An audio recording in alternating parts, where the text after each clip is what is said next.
We will start the October 9th, 2025 Planning Board meeting. If everyone wants to stand for the pledge.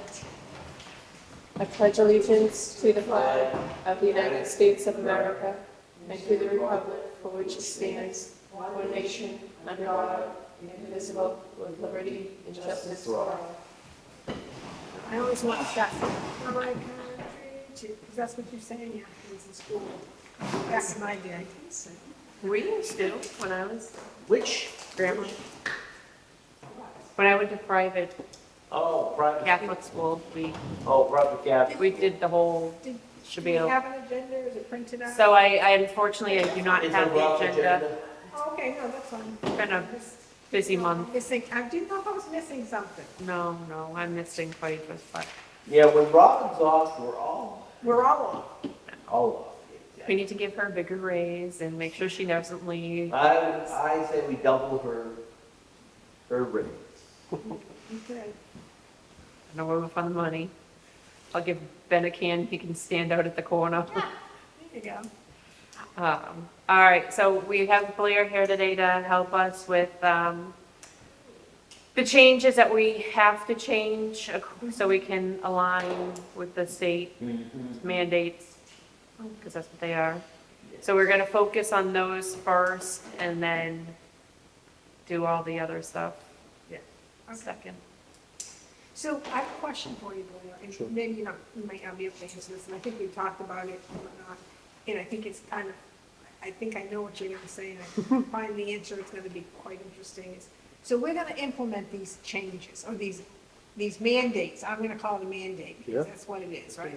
We're gonna implement these mandates, and we have to put them before the voters. The voters could say no, but what does that mean?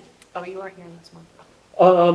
If someone comes in for say like a building permit or some other type of application for something that would be covered by this, and the building inspector has to deny them because this town's regs wouldn't allow it, even though the state says it, then they would appeal the decision. The ZBA could choose to ignore it as well, and then they would go to like part of the court system, and they would prevail ultimately. Yeah, I just find it interesting that it's like, we're gonna put it out there, even if it's a mandate, and we have the people respond, whereas why isn't it just a mandate, it has to be? I just don't understand. Well, and it's frustrating that we have to go through the financial, we have to go Yeah, through you have to that. put it through the ballot because What if the voters say no? This is what I'm saying. that's what the question was. And, if they come to the meeting, we say, look, the state says so. They'll understand that the state says so, but if the ballot, if someone's saying the state or the federal or anybody says so. I mean, what you can do is put together like, a 1 or 2 page, summary of the regulations, but at the top, say, these are the mandated changes per new state regulations. Yeah, that won't be on the ballot. That won't be on the ballot, though. The state says this, thus we must do this. Right, no, I just It's- think it's funny, because when I was reading it about it, I think in Town and Country, that's what it says, you have to put it on the ballot, I think it was Town and Country, I was reading it somewhere, and basically, the town can vote it down, but it's still going to be in effect, and I'm like, so why even put it to the vote? I mean, so I can understand some of the things like the mixed use zones in town where it's now saying you have to allow multifamily. If we're able to restrict, so say if they say like the multifamily is 3 or more dwellings in a building, is that correct? So say if we say like, okay, you could have a multifamily dwelling, but you can have no more than 4 units per building.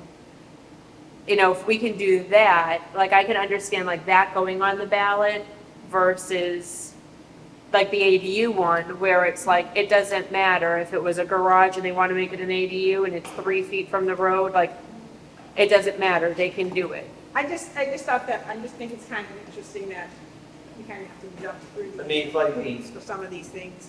Just Family compound, we said, we want to change it, and down said no last year. They didn't ask us, well, what do you mean? They said no, right? I think we just So, need to yeah, do better so, I mean, education. they can say no all they want, it doesn't mean it's right, it just means the voters say Right, no. no, I get it, I just, but I think, again, if it's mandated by the state, I don't know why we even get to vote on it, Yeah. kind of, but I get it, I just, Because some of them have a little bit of like the multifamily one, like, it's not just a single line of text. You can add some stipulations to it. All I've done is present you with language that brings you into compliance. You can tweak it more. if you all right, want. Well, okay. again, So why don't we get started on that, because we've got a lot to Yeah. go through, and, I got a big drive ahead of me. the So, state doesn't Um, mandate any You're what, down in verbiage. Cambridge? Yeah. Cambridge, yeah. I came Does up, the state mandate any verbiage on the ballot? sorry? Is the state mandating verbiage on the ballot? I mean, depending upon what it is. No, I'm just saying, Yeah. we have lawyers saying they need to have these words on the ballot, Yeah. but people don't understand it. Yeah. But does the state say, okay, we passed this law, thus this must appear in the ballot? Yep. All right, so the first one is, appealing deadlines. And it used to just be very ambiguous, now they say within 30 days. So it is part of your, it's page 4 of your ZBA rules of procedure. So I copied the language and then showed you the red lines of where to make the changes. You didn't send this to me, did you? Your It's okay. red line? Yeah. It doesn't matter, I just want to make sure I didn't miss anything, because I Oh. missed a lot. Yeah, I sent this to, I think you and Robin. I guess I thought it was gonna get distributed. Do you guys not have copies of this? Oh, That's okay. fine, that's fine, don't mind, because we can look it up. We're good. All right. Well, I mean, Um, it's fine, we can move forward, we'll deal with it. yeah, It's okay. all right. Hopefully Rob Okay, so, comes back. all right, let me just step back for a second. The SRPC put together a toolkit based on all the changes that would affect your land use regulations from the most recent state legislature's activities. There's about 30 of them. 10 of them we pulled out, and we are paying for giving you this technical assistance as part of a grant. So this is being covered by a grant. It's no charge to the community, but it's only 10 of them. The other 20 or so, you're going to have to figure out. Either you do a contract with us or some other private organization, or you just do it yourself. So I will make sure that you get a copy of that toolkit so that you see all of them. And then tonight, I'm going to walk you through 10 of them. Okay. And then I know that there's other ones that you want to do. Again, we can try to work out a contract with that, like we did last year, and maybe get some of those revised as well. But just understand, you're going to be overwhelming your town meeting with just the stuff you have to do to get in compliance. So Well, these things will go on the ballot, correct? That go on the they ballot. all have to Yeah. go on the ballot. Yeah. So, No, that's not true. Some of these are from your subdivision regulations, which you could do with a planning board public hearing. which is nice, because Yes. Yeah, that's less that has to go on the ballot. Exactly. yeah. So what I'm going to go through tonight is the 10 that I've completed. Yeah. And then, I can stick around for a few extra minutes, answer some questions about the other ones that you talked about. But yeah, that's Okay. kind of that's your agenda. As Yeah, far as, so, Yeah. so will you, so after you've gone through them, will you identify, maybe you have, which ones are like part of the subdivision, which we know that, okay, this isn't going to have to be a warrant article, or this isn't gonna have to be on the ballot, this is gonna be part of the subdivision, so we know how to handle it one way. Which one's going to be a public hearing versus Yeah. this is going to election? Yeah, so when you go through it, I tell you what the bill was that Yeah. that initiated this, so that you could go back and see it if you want to. Yep. I give you a little description, I give you a recommendation, and then I'll actually give you the language Yeah. with it redlined for you to be able to just copy paste and put into a warrant article, Okay. like you did last year. Who's taking minutes? That would be, Mr. Quinn is, we I'm, have, I mean, for as long as it lasts, but, yeah, okay, so the first one was, the appeals deadline is 30 days. Yeah, so to appeal a decision, that would go to the ZBA, you have to do it within 30 days now, whereas before it said, or when such decision becomes known or reasonably could have been known. So it changes that. And again, I show you where in Article 35, under appeal, page 97, I show you what I recommend you do. All right? Yeah. And again, mine's recommendations to get you compliant. So you could tweak it and do it how you want it, but you know, yeah. The next one is the state is prohibiting restrictions on who can occupy a dwelling unit.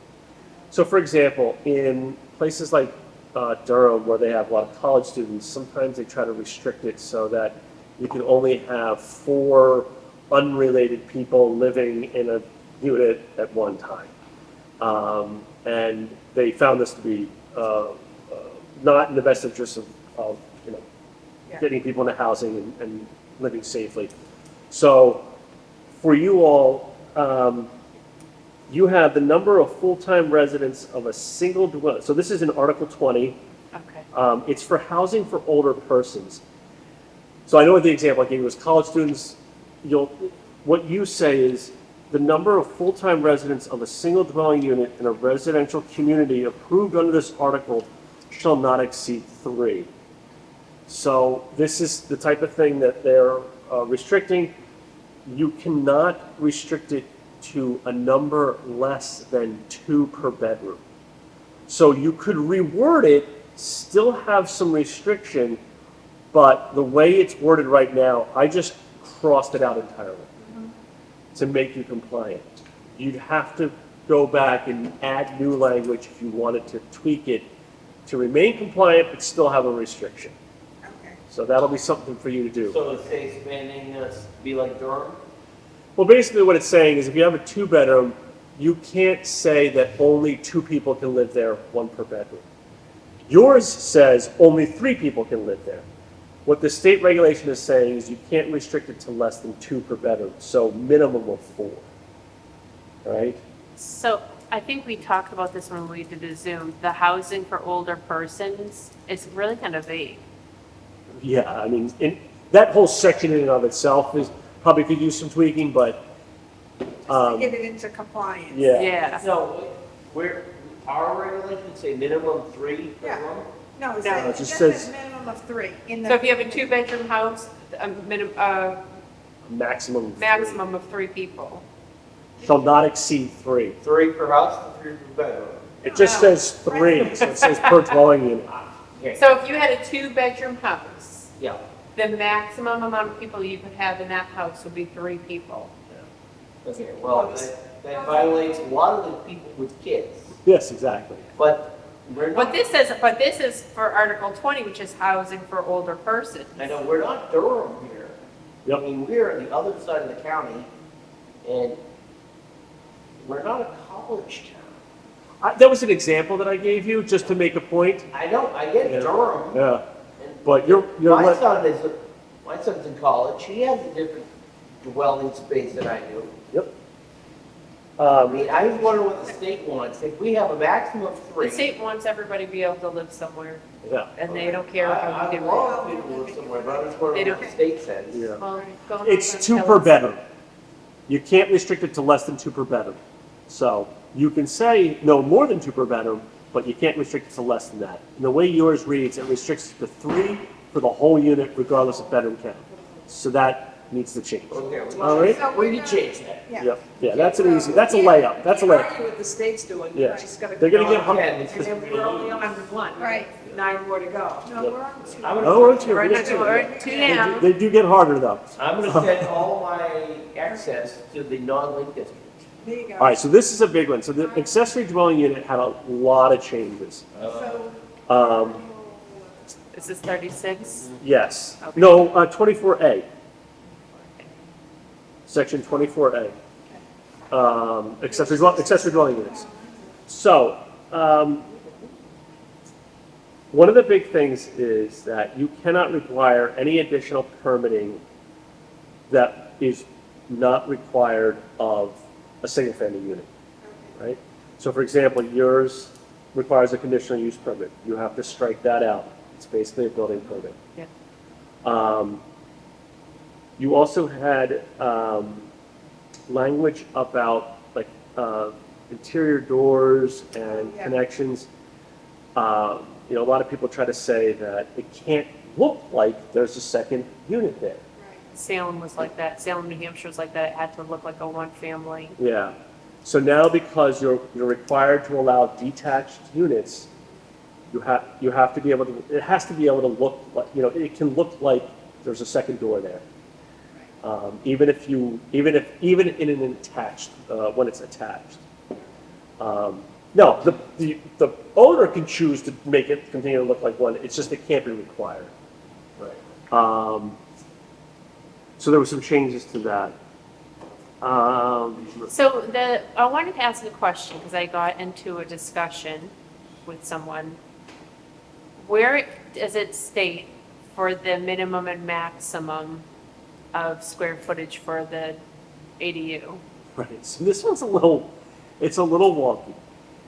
If your regulations was silent on a size, the state would prevail and it's 950 square feet. You can say it can be up to 1,000, 1,100 if you want to, but if you were silent, it would be a de facto 950. But the minimum that the state will let you set it at is 750. So we can't go anything less than 750. Yes, We can go over the 900? 950, yes. We can. But if you didn't say anything, it would be 950. Right, if we didn't say a minimum of 750, then it would be, it would default to 950. So you could say, so if we said, oh, we really, you can only have 750, you can't, because our regulations don't say that, our ordinance don't say The that. minimum was 750. The minimum We must have at least 750. That's correct. So, Up to- yeah. Up to 950, but we could exceed 950. Or we could restrict. No, I'm sorry, we yes. don't restrict, no, we go, it has to be 750 or 950. Yeah, Or you- you can make it greater. It can be not, the minimum and the maximum could be 950. You could say no more than 750. That would make you legally compliant. Okay. Yes. But do you have one in here? I thought it was 800, but I don't that's see it. 67. I don't see, oh, yes, yeah. Number 9, an accessory dwelling unit size may not be restricted to less, I don't know why I you, mean, the only reason why I think that is, or I bring that up is because like theoretically, like some of the, well, many of the houses in the Lake District are like 700 to 800 square feet. So theoretically, like if we allowed like a 950 square foot ADU, like you could really have like 2 houses on that one. Quarter acre lot So, they're right, 9. with the four septic and water access, yeah. So we have the minimum at 750. Yes. With no maximum. I mean, yeah, we have some lots that are Okay. very small. I So, mean, you could reword that to say, because it's weird that the way it's, like, someone clearly copy pasted from the state language, an accessory dwelling unit may not be restricted to less than 750 square So feet. what acre? I would just say, you can leave it that way. Just leave it that way. That's fine.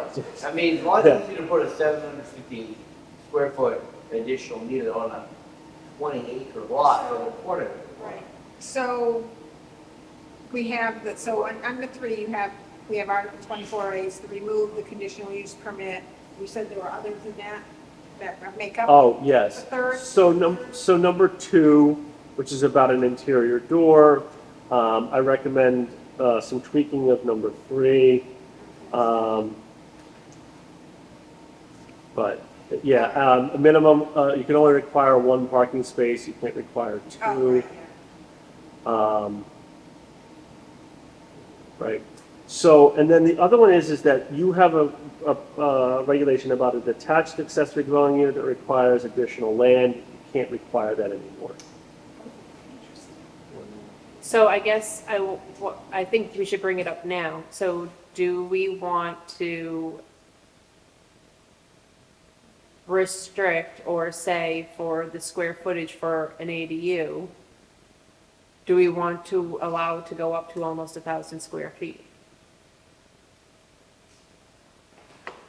Or do we want to say like an ADU can be, no less than 750, no more than 950? 800? Whatever, yeah, I don't know, Or- what do we think is the, Kate, what do you think is?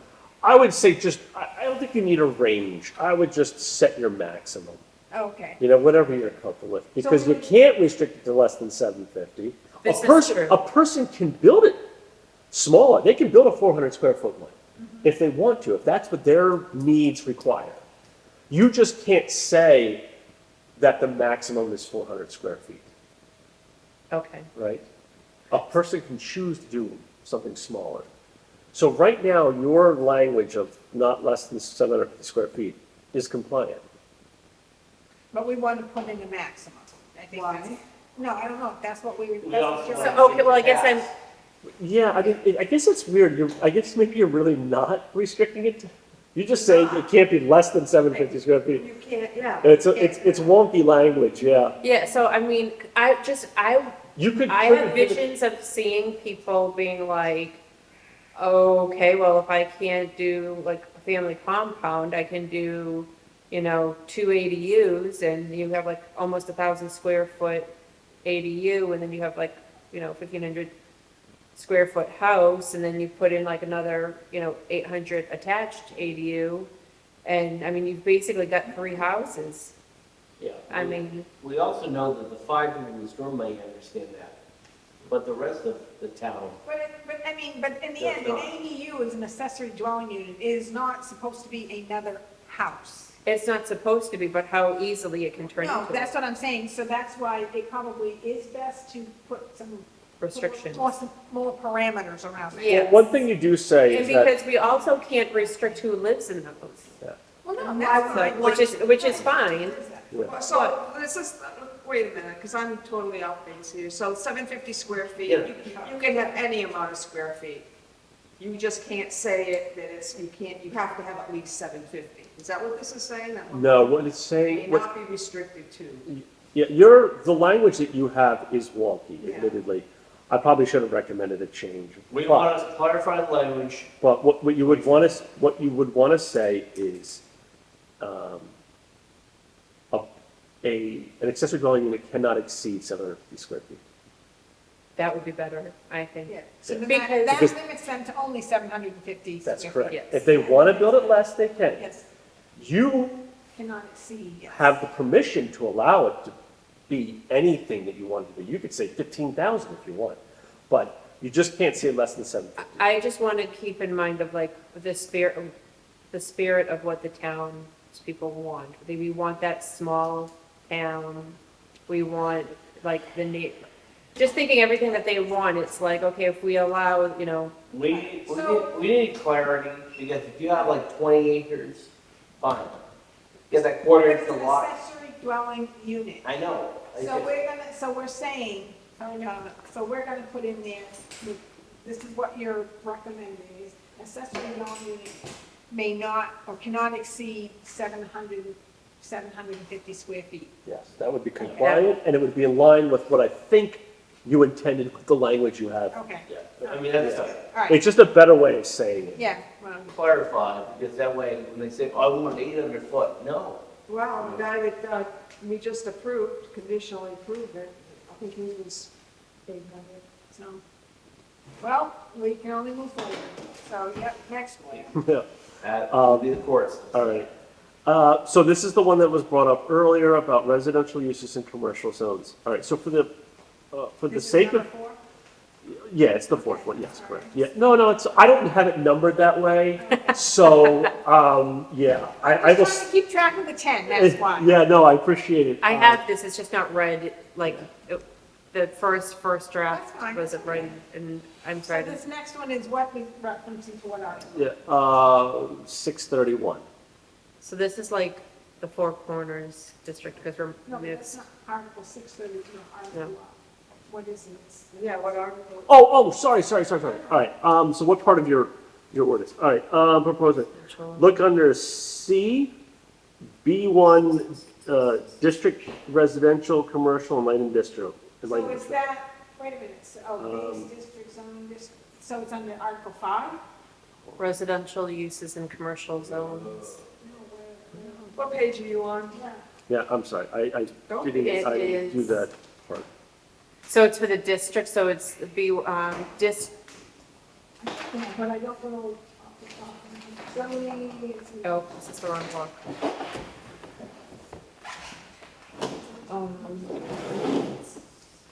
It's the zoning ordinances, right? Or is this the, okay, so this isn't the. I have like building post-its, regs. let me see if it's, oopsie.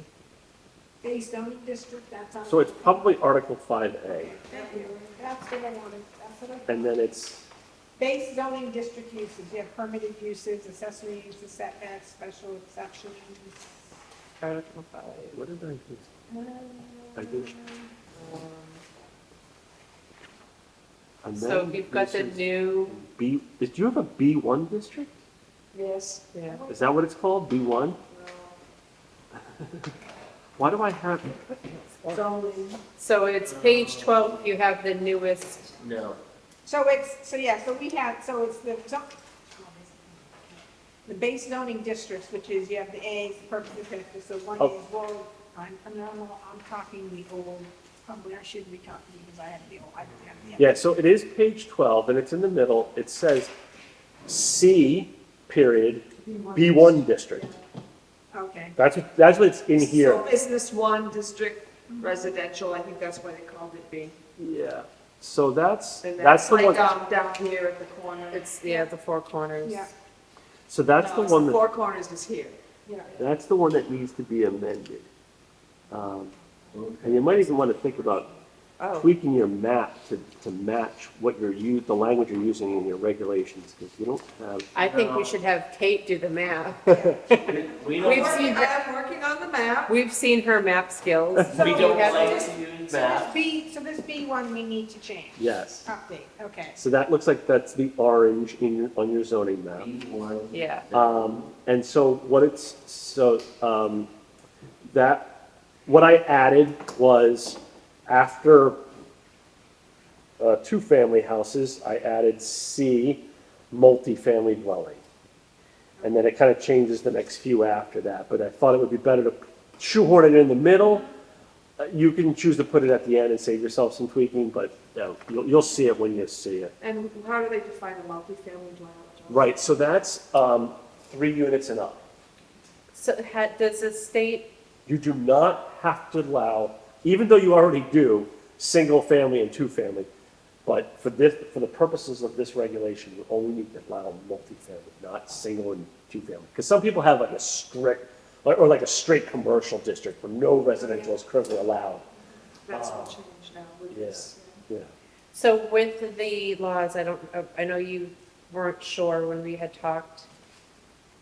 With the multifamily, are we allowed to restrict how much? Yes, you are allowed to add, what they call performance standards, right? So minimum lot sizes and setbacks and things like that. I don't know how restrictive you can be, but I do remember seeing that I was gonna try to read a little bit. Maybe I got sidetracked here. I mean, just because if it's 3 or more in a or a building, or how they're referring to it as, it's like, well, Yeah. is there a max? I think you have some room to tweak. I don't think they were very prescriptive on it. They wanted the use to be allowed, and that was kind of like the extent to what they did it.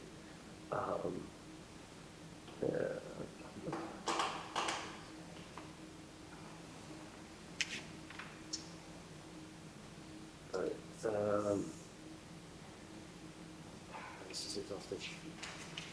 So we have to allow multi-family dwellings, Yes. right? Yeah.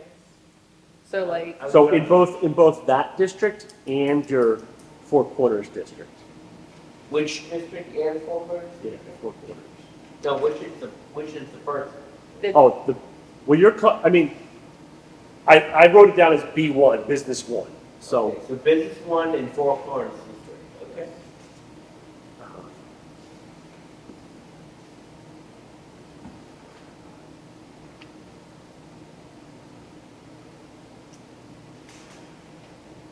All right.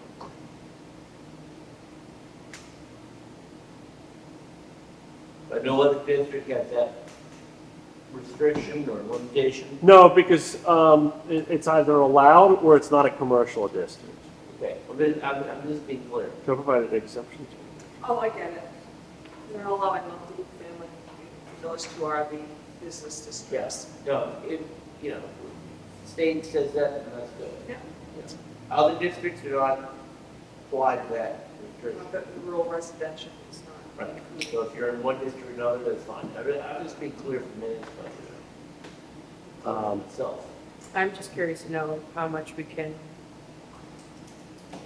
I would just, Performance, what you can get away with performance standards. Yeah. Now, Ross? I'm not, it's not clear to me, like they're not clearly stating it, so let me,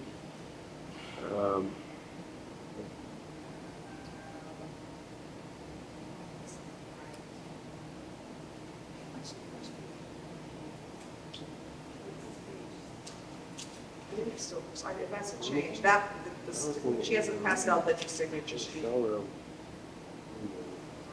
adequate. I get a new copy. You do have that? You do have? and this rule is the same for towns and cities that have like public city and sewer and water versus like a rural place like us that don't, correct? Right. Because it's, I don't know. I don't think the, public-private water is a problem, because you can have three houses saying, well, no problem. Okay, so I mean, I don't want to be rude, but I mean, in order to move Blair along here, because I know he doesn't want to be here all night. So one thing to consider is, so it's sort of silent. What it does say is, if it's an existing building, like maybe say someone has a warehouse in somewhere and they want to convert it to residential, but it's currently in violation of a setback or something, you need to exempt it. So from- just like the ADU. Yes, right. If it was like a garage that Yeah. was sitting over a property line, Yep. yes, exactly. What if it's a lumberyard? I'm just asking, we have one. Yeah. If they want to make those into housing, they're okay? If it's an existing structure that's going to be adaptive reuse converted, that structure, yes, is exempt from having to meet a setback. But if they want to build a new structure, that has to meet whatever your setbacks are. So say if a warehouse wanted to go in for a multifamily unit, can we restrict how many? Right, so it doesn't say. What I would look to is where else do you allow multifamily in your community, and kind of use that as a guideline. The workforce housing Like, it, amendment. basically, that's like the most justifiable way. Otherwise, if your minimum is 1 per 5 acre, or whatever it is, maybe run with that. What, do we have anything that is multi, other than, Other than the workforce housing, right, that regulation, and I don't know where that is restricted to. Oh, yes, it was so it was allowed in the, I don't know, I'm not even going to object, I don't. The only I other can't thing even in the remember. business district is the lumberyard, which has several warehouses, No, and that could be converted. that's fine, and well, that's fine. and that's, well, the only thing that they can convert, the only thing that they would They would be be exempt. exempted from would be like the setbacks. So Right. say if that building was 20 feet from the road and not 50 feet from the road, we can't stop that. We can't say like, you need to move this. I'm just floating it because that's an But- existing structure. But if it's an existing structure and they want to convert it into like a multifamily residence, and they say, well, like, it's 20,000 square feet, so we're gonna put 20 units in here. I'm sure it'd be cozy.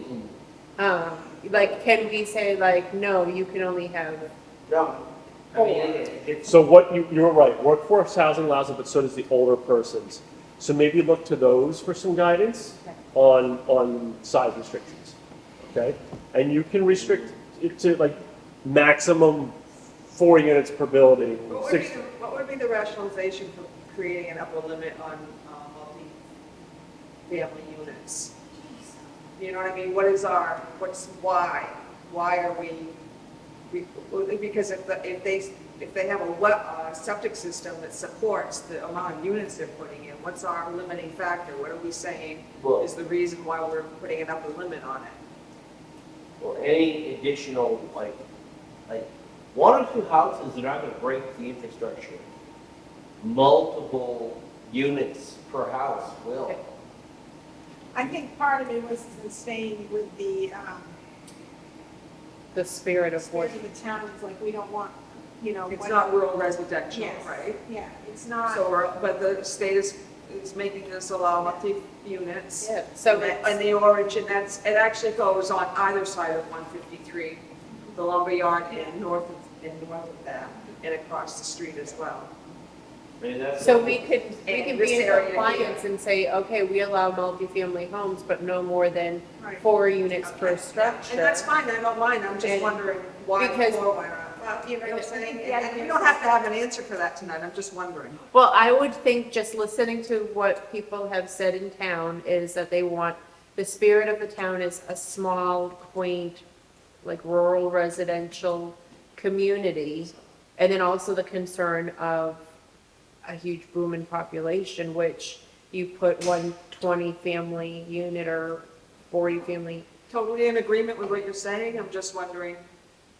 That's where kind to of what stand I'm up thinking for is, the limiting to 4. when we're working on the ordinances, is like, I always think is like, does this jive with what the community wants? So like, you know, The master plan. the master plan, like, what does the master plan say? And it's Yeah, like- but that's what we heard. If you put 100 single-family houses in one neighborhood, that doesn't overload the 4, but it means 100 families of whatever age those families are into a neighborhood. Yeah. Thus, it'll overload the town. 100 families, Well, whether they're young or old, will overload the town.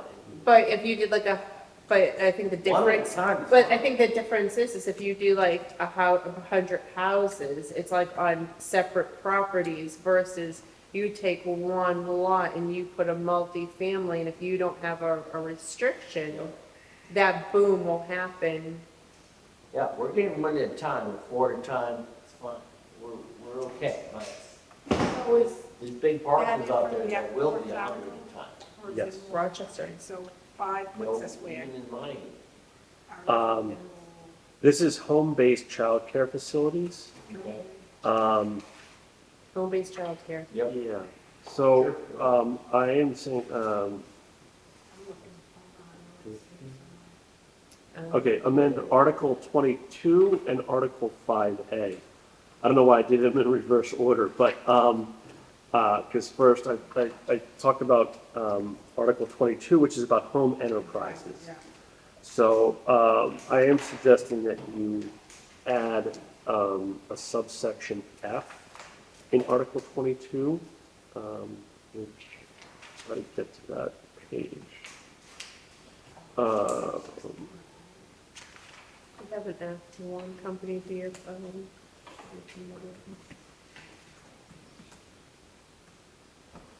Oh, that's- That is page 63. Yeah. Yeah. If you got the new one. So you've got, So you want, so, wait a minute, so we have, I'm sorry, I'm touching on here. So when you're saying page 63, well, that's the start of the article.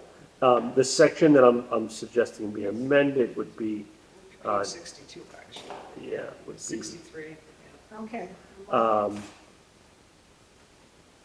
I guess I'm adding an F. I thought there was That's an the home industries, Yeah, yeah. and, actually, Okay. because, And that one's going to pertain to,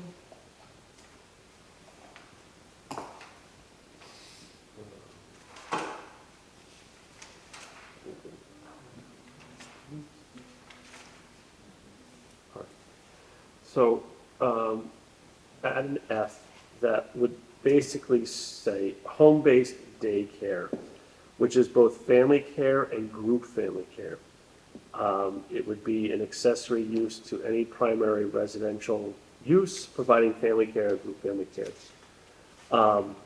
And then the provision is that it shall be allowed in all districts where single-family homes are allowed.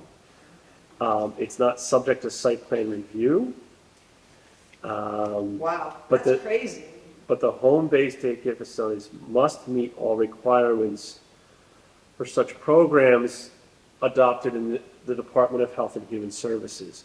So by doing, the way I did it was I sort of pulled it out of your kind of catch-all home enterprises sections and just made this its own subsection so that because the way you had It's it. very clear. Yeah, it's very clear the way I'm.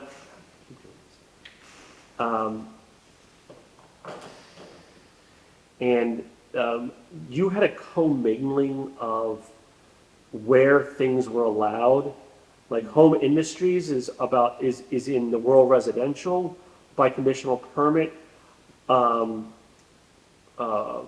Professional uses and customary home occupations is allowed in the single-family residential, except the village district, or the shoreline protection.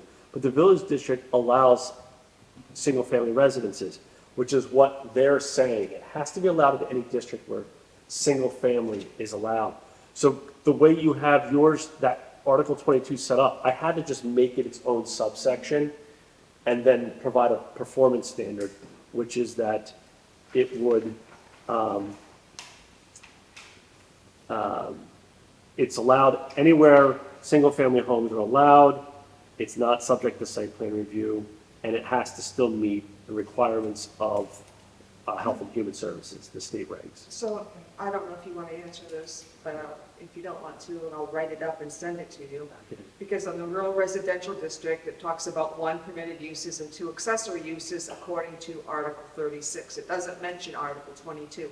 But is this Article 22 what guides us for home businesses in the rural residential area, or should we add that to rural residential district?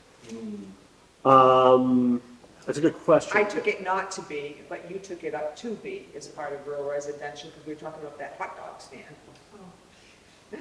So you're saying in the zoning ordinance, On page 8 of, it talks about rural residential, which is most of the town. Yeah. It gives you home businesses according to Article 36, page 97. But I'm wondering, is Article 22, should we add Article 22, home enterprises, because it also talks about this as an accessory use for residential use on the same, so I'm not sure if we can apply just, so page 97, Article 36 is definitions. yeah, Oh, you're saying home-based business definition? yeah. Does Article 22 apply to rural residential? And should be added Yes. in there for clarity? Yeah, I don't understand why it would say home-based contracting yard, home business. So home enterprise is kind of like an overlay district? You said, do you understand what I'm saying? Yeah, I'd have to It's- noodle on this a little bit, but yeah. That's fine, I can, Oh. we can move on. You get what I'm saying? Yeah, like home enterprises, but then it breaks down to the different ones. Right, and I didn't, because of the wording of rural residential and the definitions, it said home businesses as an accessory use are allowed according to Article 36, page 97, which is definitions. But I thought those were the only, that for that hot dog stand to apply, it would have to meet that. And then Roxanne brought up Article 22, and I didn't think Article 22 applied because it was not specifically called out in the rural residential zone. So it's something to think about. I'll write it up and we'll resubmit. I don't see how the page 8 referencing the definition of home base negates anything that I have proposed. But you could probably add some clarity on page 8 of of referencing Article 22, I would think, because doesn't that apply to the rural residential district, Article 22? Does it? It says as make, I didn't think it did because it wasn't Is spelled there a out. size requirement? Neither one? In some districts have. It says one. it may be, it does, I'm sorry, John, it does say it may be conducted as an accessory use.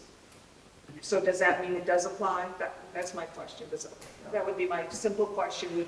Do we go, when somebody comes in and wants to put a hot dog stand on their property, do we go to Home Enterprise and make sure that they will be in the rural residential area?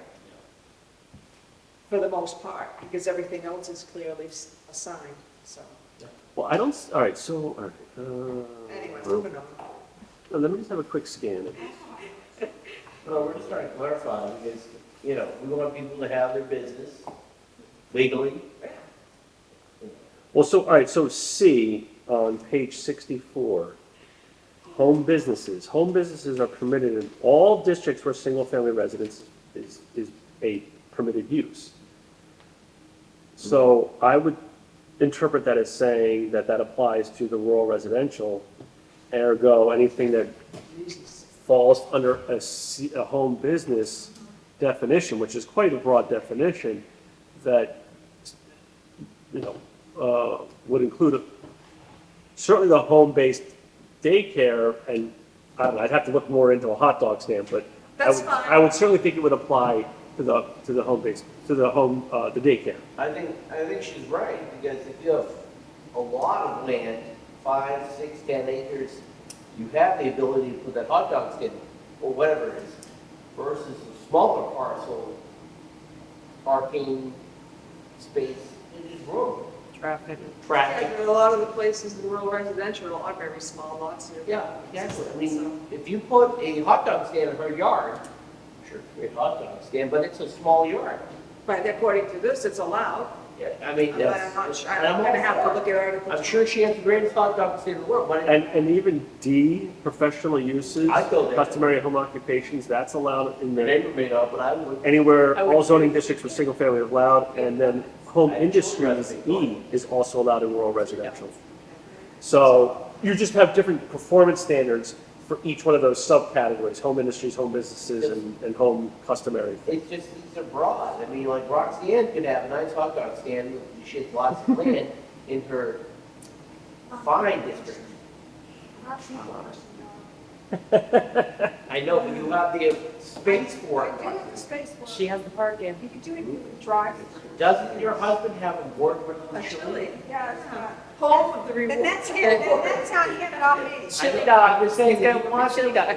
if he wants to put a board-willing chili dog, he's a lot more room than my paltry land here. Right, so when you're saying, so when it's number 5, it's Article 22, which is this home-based daycare and whatever, and it's affecting 5A as well? Yes, it is. So I'm just trying to get us there right now, so I can, all right, so in 5A,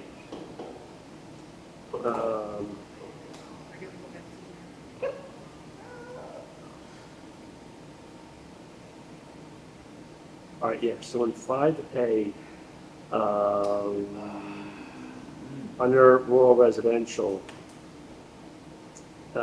you have subsection 4, special exceptions, and subsection D of that is group nursery schools or group daycare center, provided they are located adjacent to a collector street. So basically, I am striking all of that subsection, because you're putting restrictions on daycare as a use in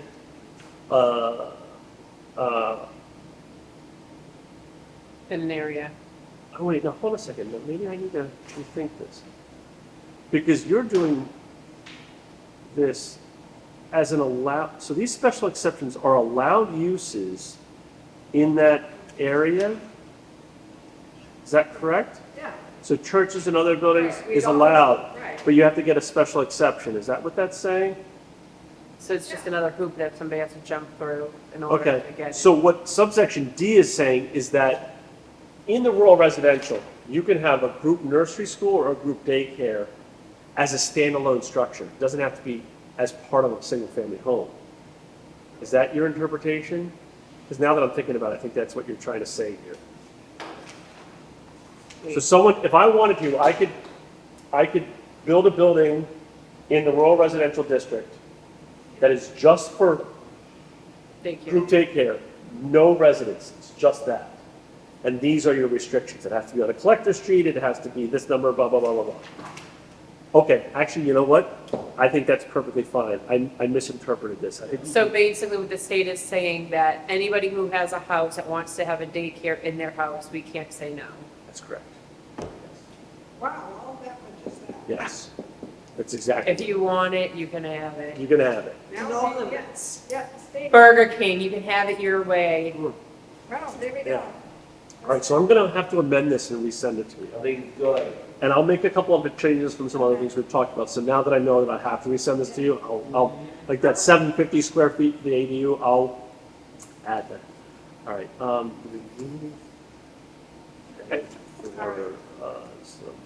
subsection 5A for daycare. Daycare. Center. Home-based. All right. Okay, I will make sure that that gets done. And let me send it to you. That's what I'm talking about. 6, Yes. oh my gosh, moving along here, We'll do- oh. which is, the actual what I realize it's Really, it's so hard enough as it is for example. really bad. No, you're not really bad, you're really good, but it's not, first of all, the whole thing is all. I was looking at it, yeah, and I'm like, oh, well, it's the old version. I had no agree idea with being you. printed out right. I've had, at one point, when I did my purge, I think I had like 4 different copies. And that was like, oh, yeah. Hey, trust me, your kids will love burning. the Oh, old- no, I literally I walked out of like my computer room with a trash bag, and I was like, what the hell is that? Like, purge. Okay, so, all right, so this is an easy one. Okay, easy. Minimum on-site parking requirements. So what they've stated is that you cannot require more than 1 parking space per dwelling unit. Oh, is this gonna be? And I think we get 2. Is this gonna be multiple places? Yeah, this will be in multiple places. Actually, I only found it in 1, Oh, and that was the housing for older persons. I thought it was on. I don't like that article, I'm gonna tell you that right now. I don't know the age of an older person. Well, that's what I was my like. problem. They're seasoned. Although I'm elderly. So that's, It is interesting, like, so that's, Can we just get rid of that the ordinance? state still calls it, I think, older persons, housing for older persons. I think actually that's what it's still, or say, they But don't is call it there- senior housing or anything like That's that. fine. But is there a Older person, it's fine. definition? Is it 55? Good I'm not question. sure. I don't Yeah, know. like, so it's, I'd like to know because my Article son's 20 thinking again. went over 20. it's Article 20. well, Ben asked me how. There is a definition, I know that, in that section. I was asked if I was born in the last century.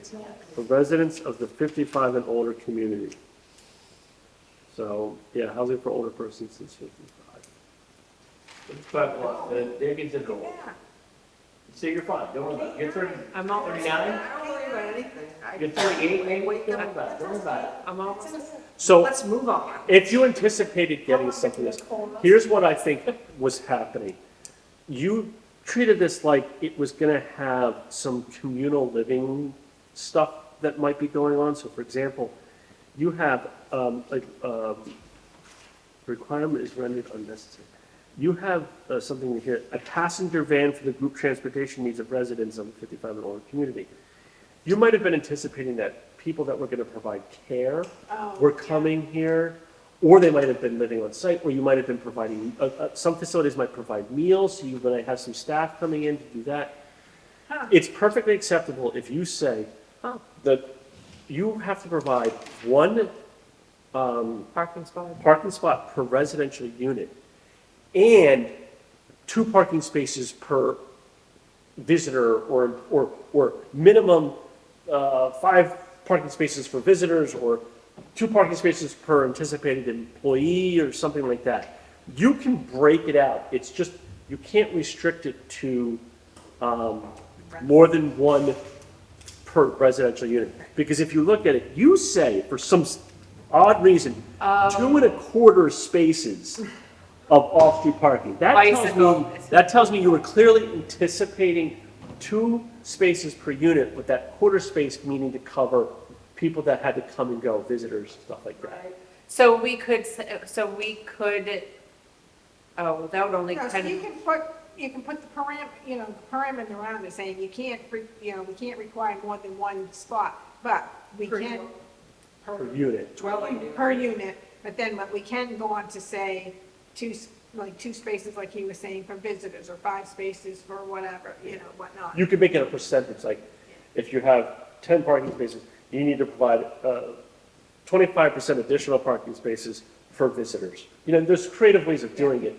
to put back in those Yes. parking spaces. I just thought that was the craziest thing I heard when they pushed that, because I was like, okay, so you're gonna mandate and push that all of these units and like all of this building can go in, and then you say like more than like for like the limiting for families, so like you could have like 6 college kids living in one, they don't have to be related to each other, but you only have to mandate like 1 parking spot. Well, where are those other like 5 people gonna?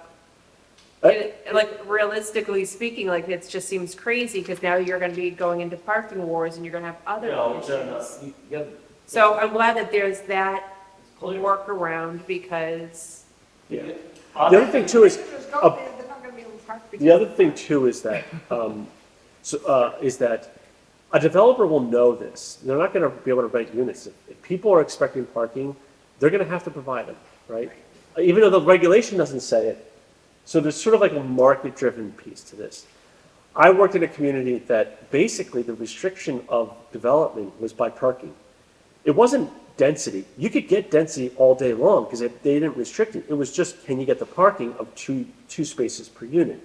Which isn't really a good planning practice, where you're sort of like using parking spaces as a way to dictate density ultimately. Are we though? In Because most people have 2 cars. I know, Sure, but yes. you could have 2 60-passenger vans parked next to each other. Yeah. So. Then you have 30 people in the house. Easy. This may be one of the ones that might have been a little bit too aggressive. We may find this. I don't think you're going to have a problem in this community. You're a very spread out, wide open community. I don't think you're going to run into this. But, somebody else like a Dover might. Well, Well, the other thing I think of is the fact that, like, if you say it's like only 1 and if somebody builds and only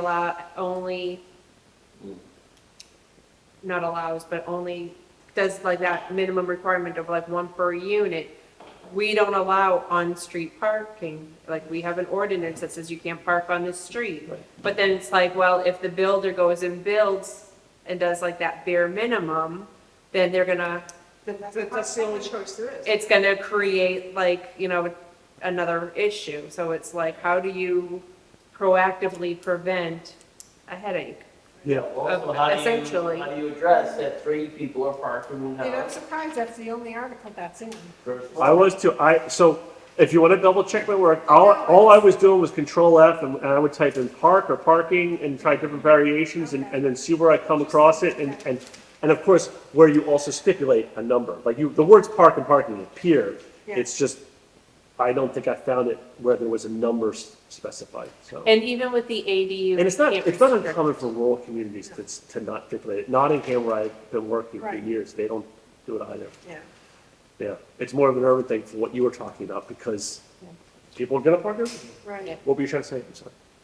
I'm sorry. So for ADUs, we can't we can't say like you have to have, it has to still be like the 1 parking spot. Yes. Okay. And I did make that change, so I'm wrong, that there was 2 places. Oh. But I'd already made the change In the ADU. in the ADU Okay. section, so I was didn't, gonna I say, put it in. I remember reading, and now that you said it, I'm like, I know I read it somewhere. Yeah, it was ADUs, and I made the change in the ADU section, not this one. So, That's fine. But I'm like, that's why I'm like, wait, you know, we don't need that, 'cause I remember. yeah, it did appear in one other place. if you That's think fine. about that. So- So, all right, The next one? the next one, 7, right? yes, all right, so these ones are gonna get a little tricky. You're gonna have to, I spent all last night dealing with this in Nottingham. I've been sitting on making these changes because they confuse the hell out of me. You should have, This is about. Please, but this- I'm beyond. But this may affect you because you are a rural community. This is about building on class 6 roads Oh, and private roads. you Yeah. should have let them, should have let them float as an island away. Okay, go ahead. Basically, what it's saying is that there's 2 changes. yeah, One is the change to the process. right, they don't need to get permission from, If you want to expedite it such that a person that wants to get a building permit on a class 6 road, I'm guessing for your community, they have to go to the planning board and then they have to go to the select board.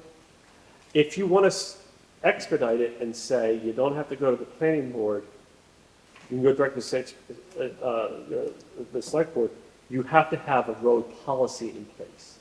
So if you put a road policy in place, you can allow someone to go straight to the select board. Now So- that road policy could have a lot of different stipulations and minimum requirements and stuff like that, but If you do a road policy, does that have to go on to the ballot, or can that be done through a hearing? well, it depends on what regulation currently restricts building on a class 6 road. If it's in your subdivision regulations, then it's a subdivision regulation change. It's We sort don't of, have any, I don't believe we have any, I don't think we have either. You know, nothing in I the, don't think we have anything that talks about class 6. so the chances are you could probably just do it as a hearing here, as opposed to, but you have to, but this is what I've been telling them last night. Remember, this involves the select board, so you're gonna wanna do this not in a silo, you're gonna wanna do this with them and probably town council. you know, I think we should just let this go with it. Surprise them. So the other one, and I'll just bring this up while we're So, here. okay, so just step back. So if we want to expedite the process, we have to have a road policy. Correct. Okay. but as it stands, We don't But have. as it stands now, they have to come and I don't to, understand why we need an expedite policy. Yeah. as it stands now, they have to come to the planning board for our comment, and then to the selectmen for their approval. Correct. Thank you. No, well, only class 6 roads we have down, New York Road, we lost Clear Road. Oh, well, the mountain roads. Mountain roads, yeah, so we have a few places to do it. Well, the road, part of the road back in your development is considered class 6, is it not? Sure. Yeah, oh, John Jones No, Road. no, it's not right. Yeah, Lake Shore, the, I don't think you have any class 6 over there. No, so the only class 6 roads that I'm aware of here is down at the end, down, New Portsmouth, Mountain, is that mountain? Mountain Then, Road. John Jones Road. John Jones and Buttermilk after that point. I don't Yeah. know Well, what the- about Jordan? Isn't part of Jordan considered a class 6? No, there's No, just, that's those are paper. paper That's roads. paper. Oh, paper, Then the okay. private roads are, we have Eau Claire, Pine Ridge, Deer Run, Access, I think Access is. yeah, we have a few. What about the dirt We don't section of New Durham Road? That's what I'm saying. I don't think it's town. I think it was always class 6. It must Maybe it's be. class 6. It's not town maintained, so it's either It must be. private, but I know like Pond's private. I don't know when they made that private, but that's. Well, I think it's never been, I always thought it was class 6. I did too, but I think when you're looking at it, when you want, back and look at it, when the way the deeds are, whatever, it says they own it. Then that's beyond my knowledge, and I Yeah. trust you on that. Is that? So I wasn't mean, there an issue with, was it most New everything Portsmouth? is down off of like down by the Dunkin' So Donuts. Paper Mountain. Piper Mountain, yeah, Piper So Mountain. we do have a variety of class 6 roads. No, those would be considered private. Class 6 would be John Jones and, New Portsmouth, New Portsmouth, the Paper exception. Mountain, in Mountain Road and Paper Mountain. We still have a few. Right, I mean, should we clarify? I mean, just make it, just make it more level? So, one thing to consider, this came up last night in Nottingham, is looking at your definition of frontage. When a building inspector receives a building permit to build on a class 6 road, they're gonna say, well, okay, do you have the minimum area, do you have the minimum frontage? The minimum frontage is like, 200 feet, but if you look at the definition of your frontage, it says, on a town-accepted and maintained year-round road. That would by definition negate the ability to build on that class 6 road despite what the RSA is saying now. Right. So what you have to, this may require additional changes, is changing your definition of frontage to remove town accepted and maintained year-round road. And then what you do is in your subdivision regulations, and you might even want to put this in your zoning, is saying, if you want to subdivide land, it has to be on a class 5 road or better. Because otherwise, someone could come in with a cul-de-sac, a classic cul-de-sac subdivision, build it to class 6 standards, and you've got to allow it. Because your definition is only frontage of 200 feet, and that's it, you don't stipulate. But if you somewhere else in the regulations state a subdivision has to be on a class 6 road, or class 5 road, then you're covered. And I would honestly say get 200 feet out of the definition of frontage. You don't really want to regulate, oh no, this is actually in the general dimension requirements. Also, we don't want to have people developing on a class 6 road properly according to our ordinance, and then saying, you need the town to accept this road. No, it's not, Yeah. No, we have so many roads that have been accepted that yeah, are that they not. should never been accepted. Yeah, I mean, I live on one of them, and I'm like, no, those should not have been accepted. Well, I mean- unless they were brought up to No, town property no, I'm standards. not talking about Ben, your road, which is a fine highway, or my road, which is crap. I'm talking about the roads that were accepted, they should never have been accepted. My roads are still, our roads. are Yeah, no, they're the whole is fine. awful. so It's you're ours, talking it's about not. front. Exactly, Do those, you have a definition that says I front? mean, I Oh, love yeah, you those. do, it's very long. They're up to standards. Trying to get to it. That That's is, it. that is, it's on page Well, 102. No, I realize this is an expenditure, but, yeah. Okay, A front. body of water. It's also health concerns with. Well, it's that, but it's like 153 was not the standard. We shouldn't have accepted it, but we did, and we have to deal with it now. I mean, they just dug 6-foot stumps out of my road. Yeah. So, No, So no. there's nothing in here, but it does state it, well. it says public road or private road. Culverts. So, I don't know if that captures class Right. 6. The culverts that nobody can. so we could Well- add class 6 here, right? Is that what you're saying? Yeah. What page are you on? I mean, so that's 102, page 102, the definition of Definition of frontage. frontage. And, so it says public road, private road, environment, so yeah, so we could add class 6 road, Yeah, good. okay. I think we need to put in the fact that we, the roads need to be to town standard, to be accepted in Right. the town. Yeah, because remember, Regardless of what- there's two things at play here. One is getting a building permit on a road, right? So somebody might have a random lot out there, comes in and says, I want to build on it, and the building inspector's like, well, you don't have frontage on a class 5 road, I can't give it to you. But the RSA is now saying you can. But you want to be able to stipulate that if you're doing a subdivision and building a new road and you want to get frontage, you have to build it to class 5 standards. So there's like the subdivision and the building permit component. And that will go in the subdivision regulations, and we can do that with a public hearing. Yeah.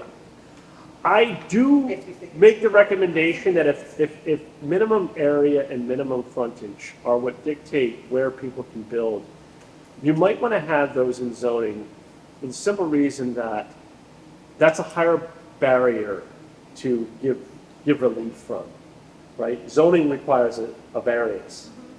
If it's in the subdivision, it only requires a waiver, which is, that's a very low bar. Right. So you might want to have that minimum piece in the zoning, but then,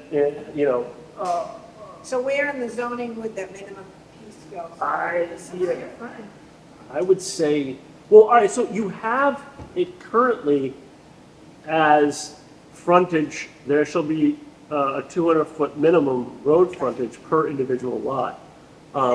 That's a basic dimensional standard that I think you're fine with.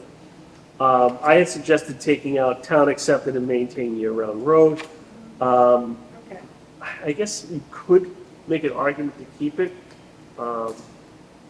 I mean, we're not Well, saying you why don't we can't. just, let us review Yeah. it and let us think on Yeah. how we want to approach this, but yeah, we want I to. wouldn't leave that, given all of the other changes we have to make until.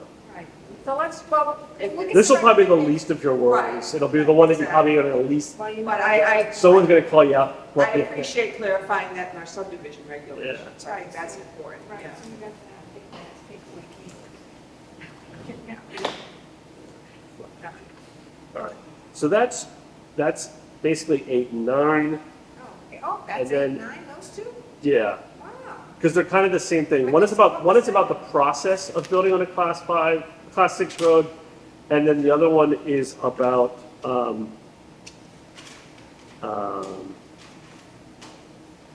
About making it part of a subdivision standard that it is on a class 5 buildable road. yeah. Okay. Yeah, then we just fill it out that you can build whatever you want. It's a subdivision thing that's the plan. Right, It's- so it's we- just- but we're not gonna saying, just accept. If we put it in the subdivision, that's the role we would want to be added Into the zoning. to make it a little bit more restricted. Okay. All right.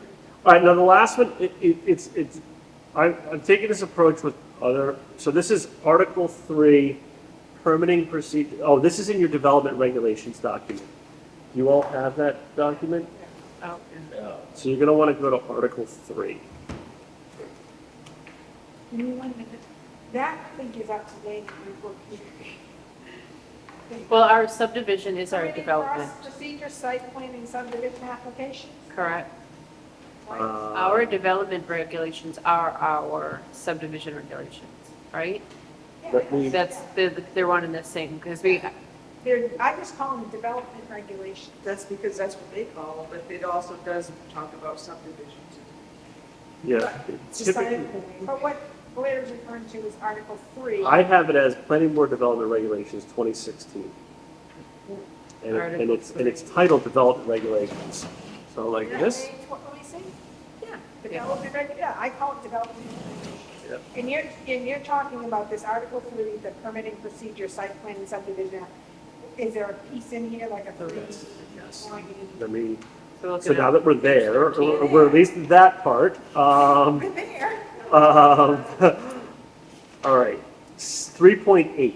8, okay. All right, So the site plan extensions and expiration of approval. yes. So that's It's, page 17.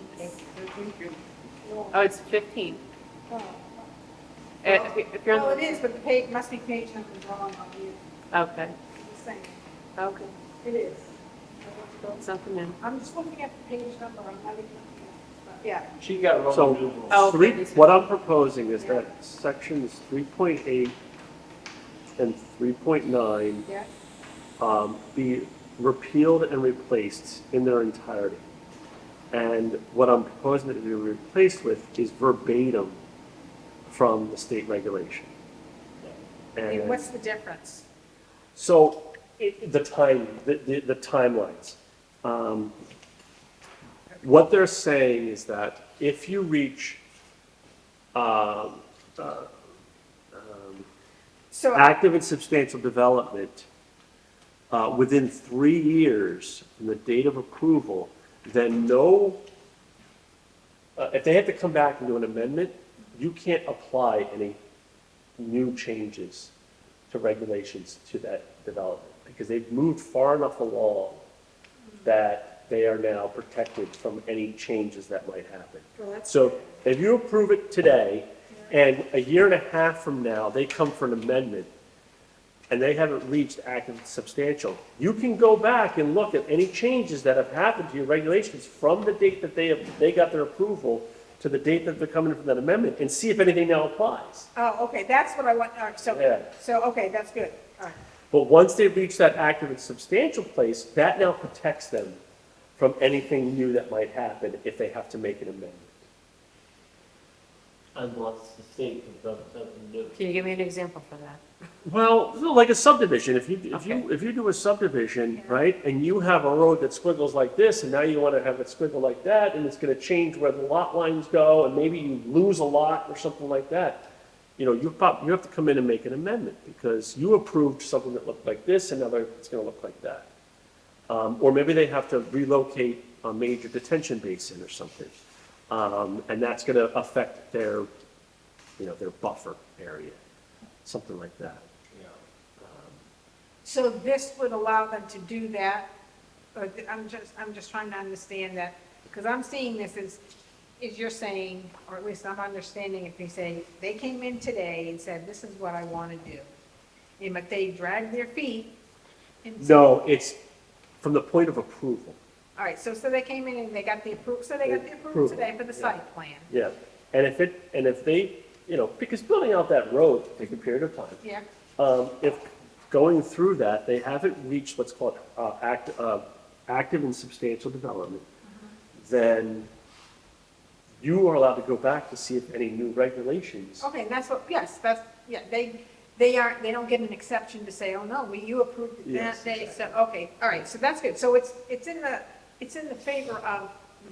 It does. Okay, It protects both of you. Right. because Well, you then make- I think it also motivates that person to like, kind of Right, okay, Yeah, no, yeah, that's get what with the I wanted. program. Yes, exactly. I was, when you were saying it kind of, the other- I'm like, so they're saying that they basically get the buy where, like, okay, no, you approved it here, so we only have to go by the reg says of that time, and I'm like, no, but why is that, how is that advantage, how does that work for us? It doesn't. Once they reach that point of substantial, active and So what substantial. would be considered that? All right, so at the end here, you can tweak this, but I took the bare minimum you have to do from the state. Shall be deemed to have occurred when at least 25% of the total infrastructure improvements to the site, as indicated on the site plan, have been made, unless otherwise specified by the planning board. So, No. construction of or installation of basic infrastructure,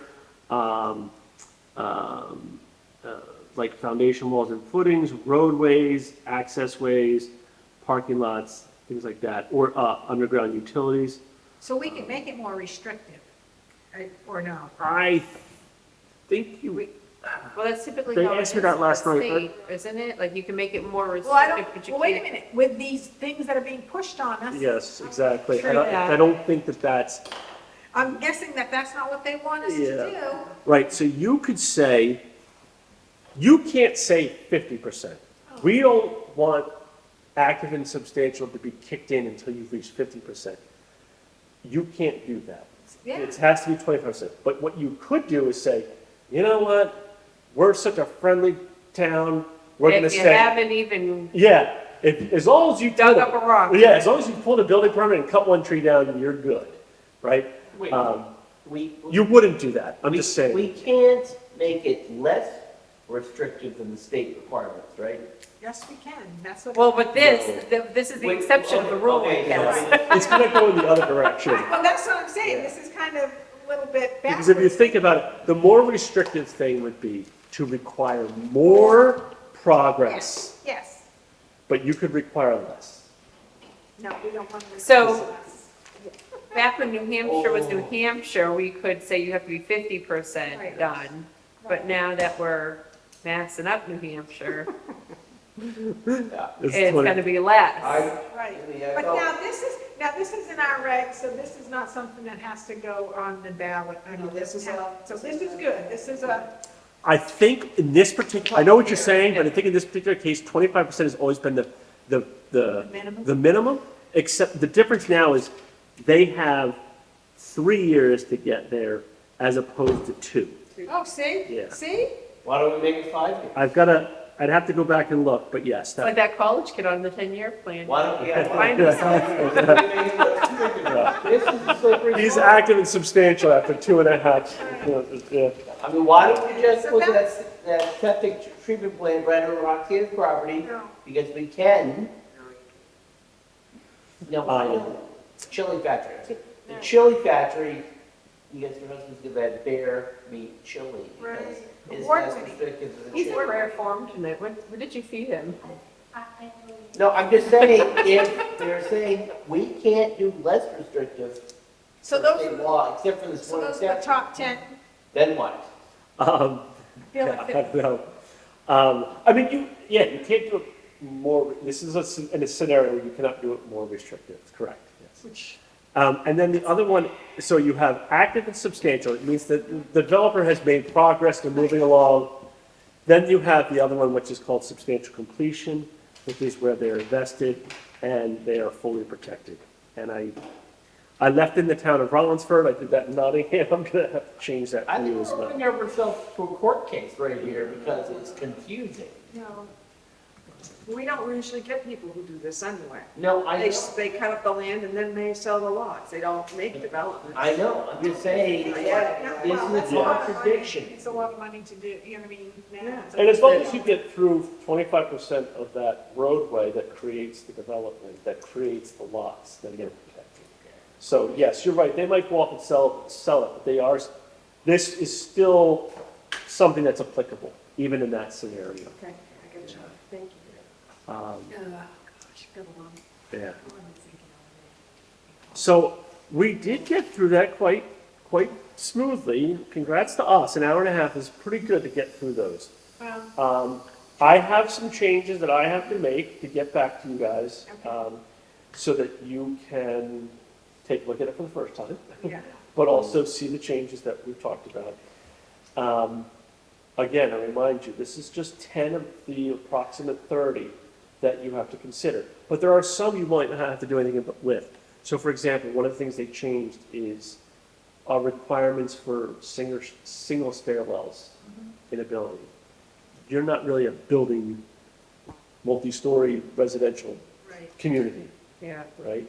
Not yet, but so that might not click. Wouldn't that be defaulted back to state law? That's what I don't Exactly. understand why we have to change our. So something like that, you probably don't need to make any changes, Right. because one, it doesn't really apply, and you don't have any restriction, you don't have any regulations applicable anyways. Right. But there are some you're gonna have to go through. So when you send the updated list, I guess, or whatever updates that you made to Christine, you've already, or maybe in the original email, you've identified, these are the 30, but these are the only 10 that we, It'll be 2 documents. okay, One document will be called the toolkit. The toolkit will have all the changes that are applicable to towns. is that the 30? That's the 30. Okay, Yeah. It gives you some good information to get you started. It tells you what to look for, what the changes are, but it's not specific to your community. It's applicable to all 18 SRPC communities, but it's a good start. The 10, which will be a separate document, will be specific to your community Yeah.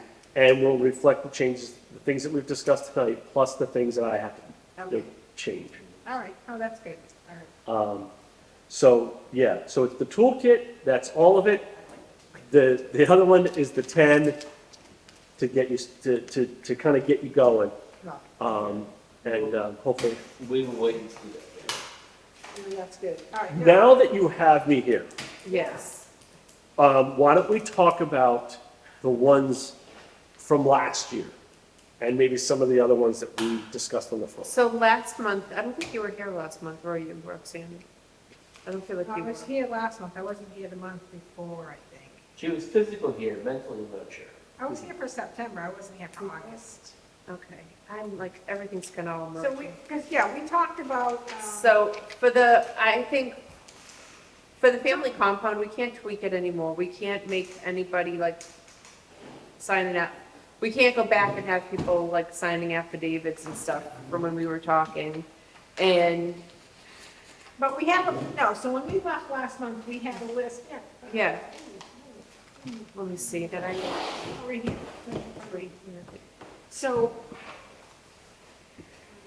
She wasn't here. oh, I have it right here, but we didn't mention, so it's from a different meeting that we had put the agenda, okay, right here. We want to talk about the fence, which that's not going to be, we're going to identify that as the Lake District. Then we were going to clarify the ADU, the family compound, and we had erosion mitigation, and then we had the Airbnb, but I thought we were going to ask about, I thought we discussed, this is from my July, I was not here for August. so I thought last month we discussed, so for the like family compound, we're gonna just try to get it gone. Yeah, we're going to try and remove it again, I think, we're just going to try and. The fence thing, when Blair and I talked, Need when we to clarify. zoomed, it was pretty clear. Was it Which one? the fence? Increasing the size of the fence from 42 to 46 In In the village And the- 48, and the 48 Sunrise Lake in the Lake District. don't worry. district. Yeah. Um, My note under that is, not sure what the issue was. The issue was that because some, what is the issue? Maybe we should just forget about it. But the issue was I'm not a builder, but it's easier to construct a 46-inch fence than a 42-inch. Because Yes. at 42 inch, you basically, like, there It's is, custom now. it's a custom. 48 is easy to come by because it's an Okay, incremental, 48, it's an incremental of 12. Yeah, like if you, That's go fine. to- if you go to Home Depot and you wanted to buy, like, the panels, like, they all come in, Yeah, that's why I said I'm not a builder. That's fine. Then Yeah. that's why. And that's No. the reason. You might. But why would it, maybe people just didn't understand. Well, they thought that was town-wide. They didn't understand it was just the understand Sunrise the village Lake district. well, and I, Hey, Lee, yeah. don't despise the village district. Oh. Right, because you probably allow up to 6 feet No, townwide. I don't think we have any We don't have restrictions. There's a on restriction Fences outside anywhere of the else. village. And I think we want to keep it that way. Yeah. The problem with around the lake, it's so condensed that you don't want to obstruct other people's views of the lake. They also have a right to the movement of air, Mhm. you know, I mean. Because it's so, Yeah. because Aesthetics, it is all of that. dense. yeah. So what does our current one have for height? It's 42. 42. 42 is custom, right? We determined? Yes, Yeah. So we want to update that to be 48. 48? Yeah. Okay, so that's easy, straightforward. So Carl had said to me, he went to go write a letter for somebody who they had like an 8-foot fence or whatever, and he said he went to go cite the ordinance, and he says it's no longer in there, or it doesn't say. So- Definitions, I think, that's why. Well, just to make it clear, We gotta find it. And I Okay, just- So it's hard because it is in there, No, isn't I it? know. Yeah. All right, so we can, So I think that one can be, I think it's an easy fix of educating the so public. the other ones we had were, that fits we information. had the ADU, but we're updating the ADU section. Yeah, I wouldn't do too much to So, that. yeah, right, so I don't, Can we say something about the fences, just one little thing, we Yeah, can throw it go out right there, ahead. is that,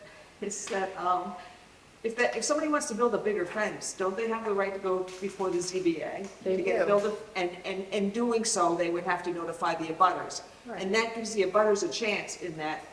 the Lake District to say, I Or don't any want dis- that, any or district. I don't want that, or I'm for that.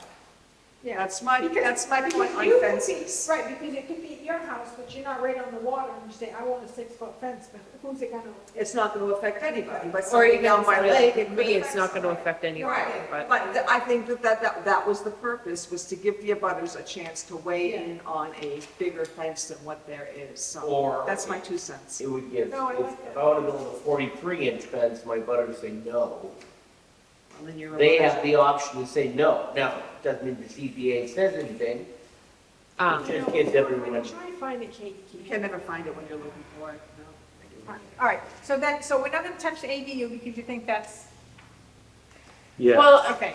so I remember when we were talking about the ADU back during election time, because we were trying to explain to people that you could have a detached and a detached Yeah, ADU, like, so the ADU didn't pass? no, this was when we were trying to, No, but I'm just saying, Yeah. okay, so wait a minute. So the ones that didn't pass were the family compound and the fence. and the fence. All right, so ADU, then we don't touch it because based off of what we're in, and whatever. well, it would have passed anyways, right? Yeah. Yeah. So the other thing we had was, the only thing we want to try and do on the family compound is rescind that again. Yeah, Because in the end, it's basically, the ADU is basically taken, well, it isn't in the fact that you limit the size of your building, so we don't have that conversation. I thought one of the things we were going to ask about is the manufactured home. yes, we were gonna do the manufactured home, but what we decided was he was gonna help us with that, but we wanted to get through the things that were covered under that grant and the things that we had to change first, and then we were gonna Okay, Yeah, chip we away. can go back and revisit the things from last year and things you want to add on. You know, you have to let me know what ones you want to do, And then I can bring that to Jen and be like, okay, this is what they want to talk about, and then it would be a contract again, just like we did last year. But I wanted to get through this because I had a deadline on it to spend the money, Yeah. and it's next week. So you're gonna be fine, I'm gonna be able to make these edits, and you can get those 10, and, yeah, and no bills, no bills Yes, for which that is one. what I said last month. I Yeah. really feel like you weren't here last month. So yes, so now we're pivoting, and we can do some, and we can do No, manu- that's No, no, manu- okay, but I mean, all right, so I understand, the things that we existingly talked about were the fence, which now we know we're just gonna change that to 48 inches. The ADU, which we're not gonna do anything with that, because we think that's good, where you're not, there's nothing for the family compound, other than we're gonna try to rescind it again. Then the other two things I had on here, which were not from, I should say, not from prior. Well, what else did you have that was prior that we talked about? I guess I'll ask you that question. So it was the, here, I thought it was just those two, Yeah, it was manufactured homes, which is a new. or manufactured housing parks, erosion control prevention, and then the short-term rental. Yeah. It's the ones that I have that are new. Right, yes, those are the three new Yes. ones were, yes, the So- manufactured home, the erosion mitigation, and then the short-term rentals, yeah. So I guess I'll ask this. So the erosion mitigation one should be in our developmental regulations, you said? Yes, that's what that And says. there is some verbiage in there, but you have to apply it at the time when you subdivide. Okay. Verbiage is, Yeah, and that's right, what were you looking for? It was something specific you had in mind. For erosion? Yeah. Kate, So, no, I think it's Kate, I mean, because usually she's our. well, it was Jim that brought the erosion mitigation to me, which yes, which I then said, well, I think that's something that should be like for, conservation. Well, he probably got it from conservation. Because he was talking, his concern was is with like a lot of the building and stuff that's going on, that, you have. so, And then all the in our erosion and development, it stuff. talks about erosion control, it talks about best management practices, and but it has to be applied. You have to make it clear at the time of subdivision who is responsible for that, who is responsible for applying the, the silt fence, whatever requirements you're making. Which our regulations right now are very vague. Vague on, or, yeah. Yes. They are in the development. In So if it was So we like, can for change those. example, like, Okay. let's just say because he's like the last person to subdivide, so say if it was like Hertel, and then 3 years from now, somebody goes and buys one of those lots, and then they start building. Who is responsible for you have to make it. So like if it was Hertel, the subdivider that was responsible, well, now he sold that property, so does that person that's now building not responsible for erosion mitigating? Because it's clear when somebody comes Like- in and is doing the whole development by themselves, who's responsible. It's that person. It starts changing hands. Because like once, you subdivided the lot, you've changed everything, well, then you sold a lot, and then somebody starts building, well, they change things more. So I think the discussion last month was like, who do you hold accountable to prevent all of that? Yeah, and then what do we? It's I would say, Washington I would property. say the person responsible is the owner up until it gets, points it gets sold, and then once it gets sold, it's on that person. Well, that's kind of what I would think, but then when I was Private listening to Kate, of it has to be designated of who's responsible. I don't know, that's kind of my thought, because No, it's not. most of the time, and maybe I'm misunderstanding this, is most of the time it would be on the developer, because once they're done developing, they're gonna send it to, sell it to Right. homeowner, me, Yeah. you know? So I think if we can talk about a specific situation. Yeah. Hertel, Yeah, it started looking like a moon when they went in there to Yeah. put the subdivision. Now we Yeah. were worried about the silt and the water going across the road. yeah, And so who's responsible? It should have been, I'm assuming, the building inspector, but where in our, and it's underneath the developer, but the building inspector to go say, look, you need to put in, I'm assuming, Oh, okay, right? all right, no, But no, I'm looking for where it okay, requires. but but we understand that should be in the site. regs, Conservation Commission. In the no. development regs? Yeah, it should, don't you think? Yes. Yes, it should be in your subdivision and site plan regulations. So theoretically, if we wanted to make that stricter or change it, we could do that like on our own Yes, time and yes, have a we can do hearing. that. We can do that like we were talking about Article 3 with the About the, repeal and public replace the hearing. last, the article, the 10th item that he gave us. Oh, that's it. Yeah, and then there was another one back here, I think that was maybe. So I guess the two like new ones that we want to probably focus in on would be the manufactured housing, huh? In the short-term rentals. Short-term rentals, but we discussed, I forget, I don't know when we did talk, but I mean, I think we've talked about it multiple times. Landscaping buffers, It was, 45. no, it was called, No. growth management, Roxanne, What?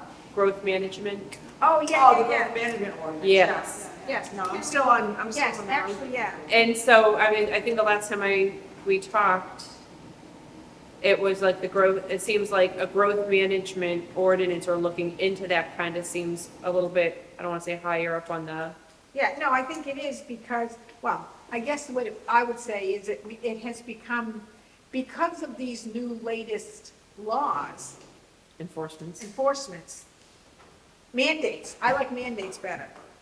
These latest mandates from the state, now I have a higher priority on the growth management ordinance that we may be able to put in place. So, for example, can we say, because I did find one from like back in 1977. 77. Oh, so it's current. Yeah, no, it got voted out again, or whatever, but it's like, It's within this it was generation. a warrant article that stated, that you couldn't have more than 50, you could do more than 15 building permits in a year. New builds or just building permits? No, new builds, it would be new builds, it wouldn't be, I mean, I'm Adapt. talking new builds, I'm not talking, Oh, but you gotta And then, specify. within that, you could say, right, you could say restricting 5 to one single developer, and then, I mean, I think you could go that for 5, but I'm thinking with given these mandates, this is gonna be like, you can't do that, you can't restrict your growth, and it's like, well, because they want growth. Yeah, but it's like, well, how And can we you, necessarily don't want but how that can you, type of growth. but how can you afford and provide services when your population? Right, but so the question I think we're trying to ask is, can we put in A growth management. Growth management ordinance?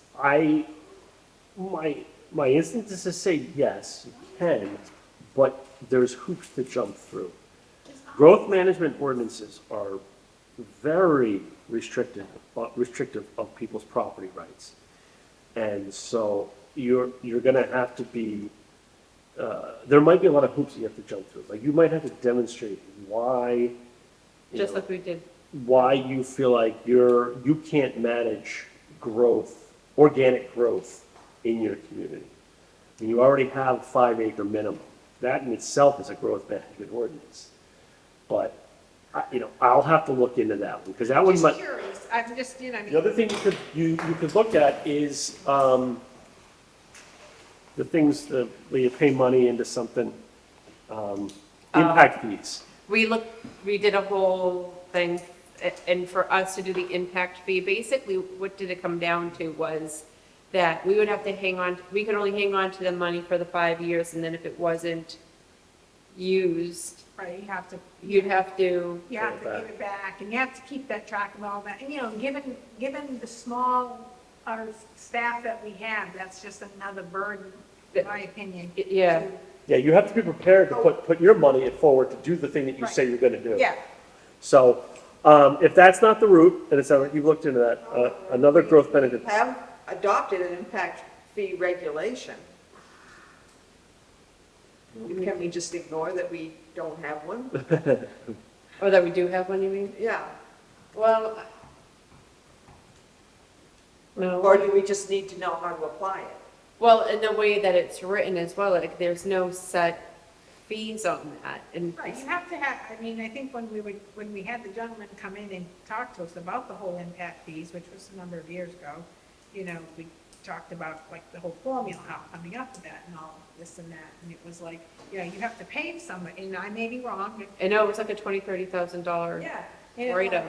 I don't think we're gonna go recoup that kind of money when it's the money that's coming in. What I'm saying is if the town has voted to apply impact fee regulations, or we made that through a public hearing, you can't deny that you have them.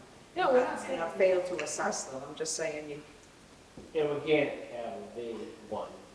Yeah, you can't have a vague one, it has to be tied to a specific project, but I think adopting the regulation is one step.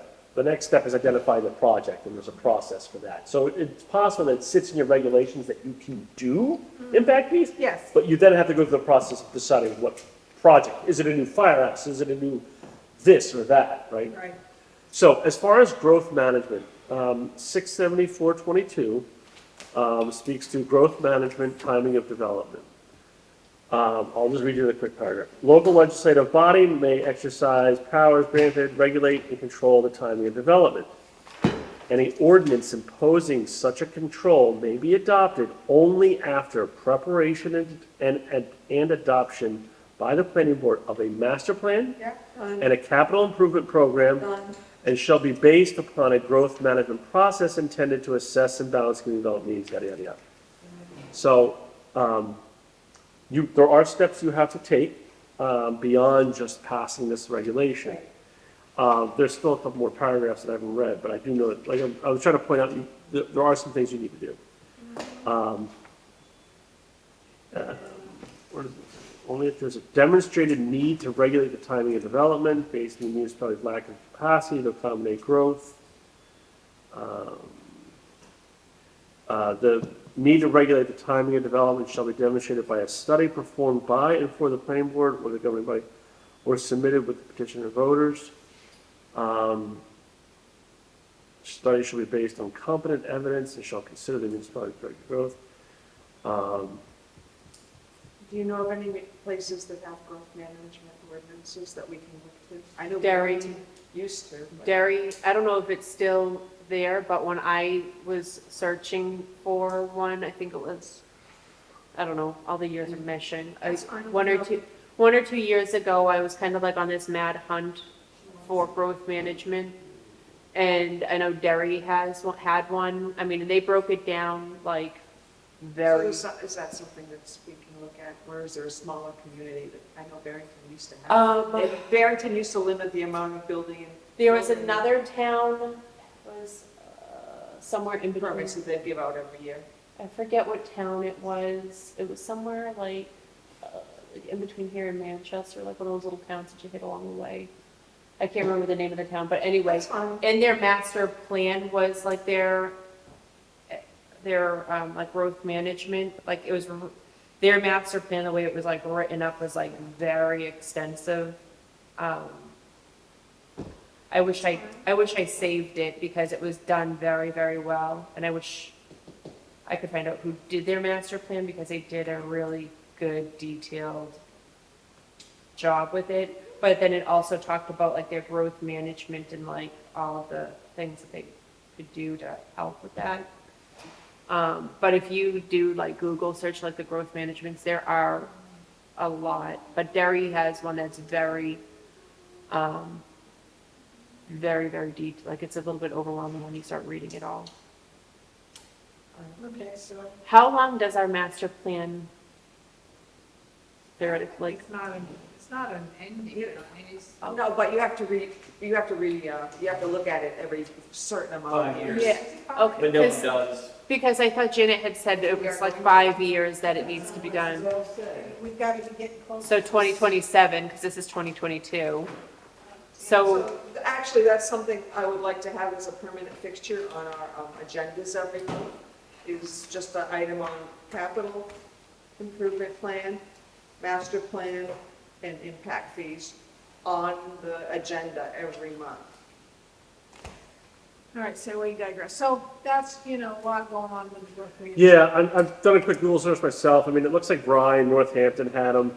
I don't know if they're still active though. That's what I can't tell. Like I'm seeing like 2008, 2009. So. I yeah. guess my other question is, and I got very overwhelmed,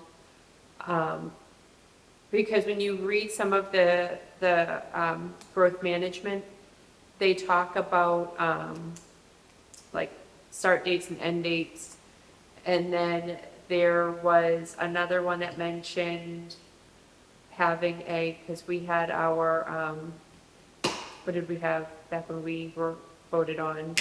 Special town, you mean? When- Yeah, you had a temporary growth, interim growth. The moratorium? Yes, Yeah. we had the moratorium, thank you, I'm like losing my words. So we had the moratorium, To like there was, develop your, there was something that was said about like, if you had like a moratorium, like, you couldn't do necessarily like maybe a moratorium of like no building and then like it affected your ability to do a growth management. That's how I gathered, so I was like, crap, did us having a moratorium screw up our ability to do a so we growth just have to read the RSA, right? management? So I got really, So I can tell you that at least at a couple of meetings, town members have brought up a growth management plan, yeah, Well, especially I getting mean- out of the pinkum. The problem is that the town, we can come up with a master plan. The school district is a separate entity, and they have their own plans. And we can't control that, and they can't control us. If they want to build an addition or not build an addition, we have no say in that. No, but part of the master plan is to get the input of all your area. Exactly, but remember last time, the school district declined because they said, this is what we got. Now, Yeah. that's their decision. Now, the fire department wanted it, and the police department did. Are you talking about the capital improvement plan? no, No. Yes, yeah. Or the master Yes, plan. yeah. But again, since the school district. Which was, they were done in, Yeah, we got, the school district's 3/4 of the tax base of our village. wait, are you talking about the school not being a part of the capital improvement or the master plan? the capital improvement. Capital improvement. Okay. They It got just- no input. They declined to put it on writing, even though they are 3/4 of the bills of the town. If the school decides to, Absolutely right, can they do that? absolutely, they're their own government agency, they have absolutely right. If they don't give us the information, what are you gonna do? Take them to court or something. Sure, why not? But All that right, means, so that means we're paying for it the ourselves. planning board has to have that information. They do not. Well, No. we can request. We can it. request, they can decline. So, all right, so in an effort to, Get you out of here. I mean, yeah, Lawyers- I didn't hear, I was looking, all right, so master plans are recommended every 5 to 10 years in the RSA. 5 to 10. So I would use it as your guideline for keeping it relevant if you want to pursue this growth management. It should definitely not be older than 10 years. Okay. Who can so we had, who do we have do the, like, MRI. So we had MRI do our master plan the last, I think, you want to double It's check? right here. it was MRI that did it. So are there other places that we can go through for it? Because I know we weren't,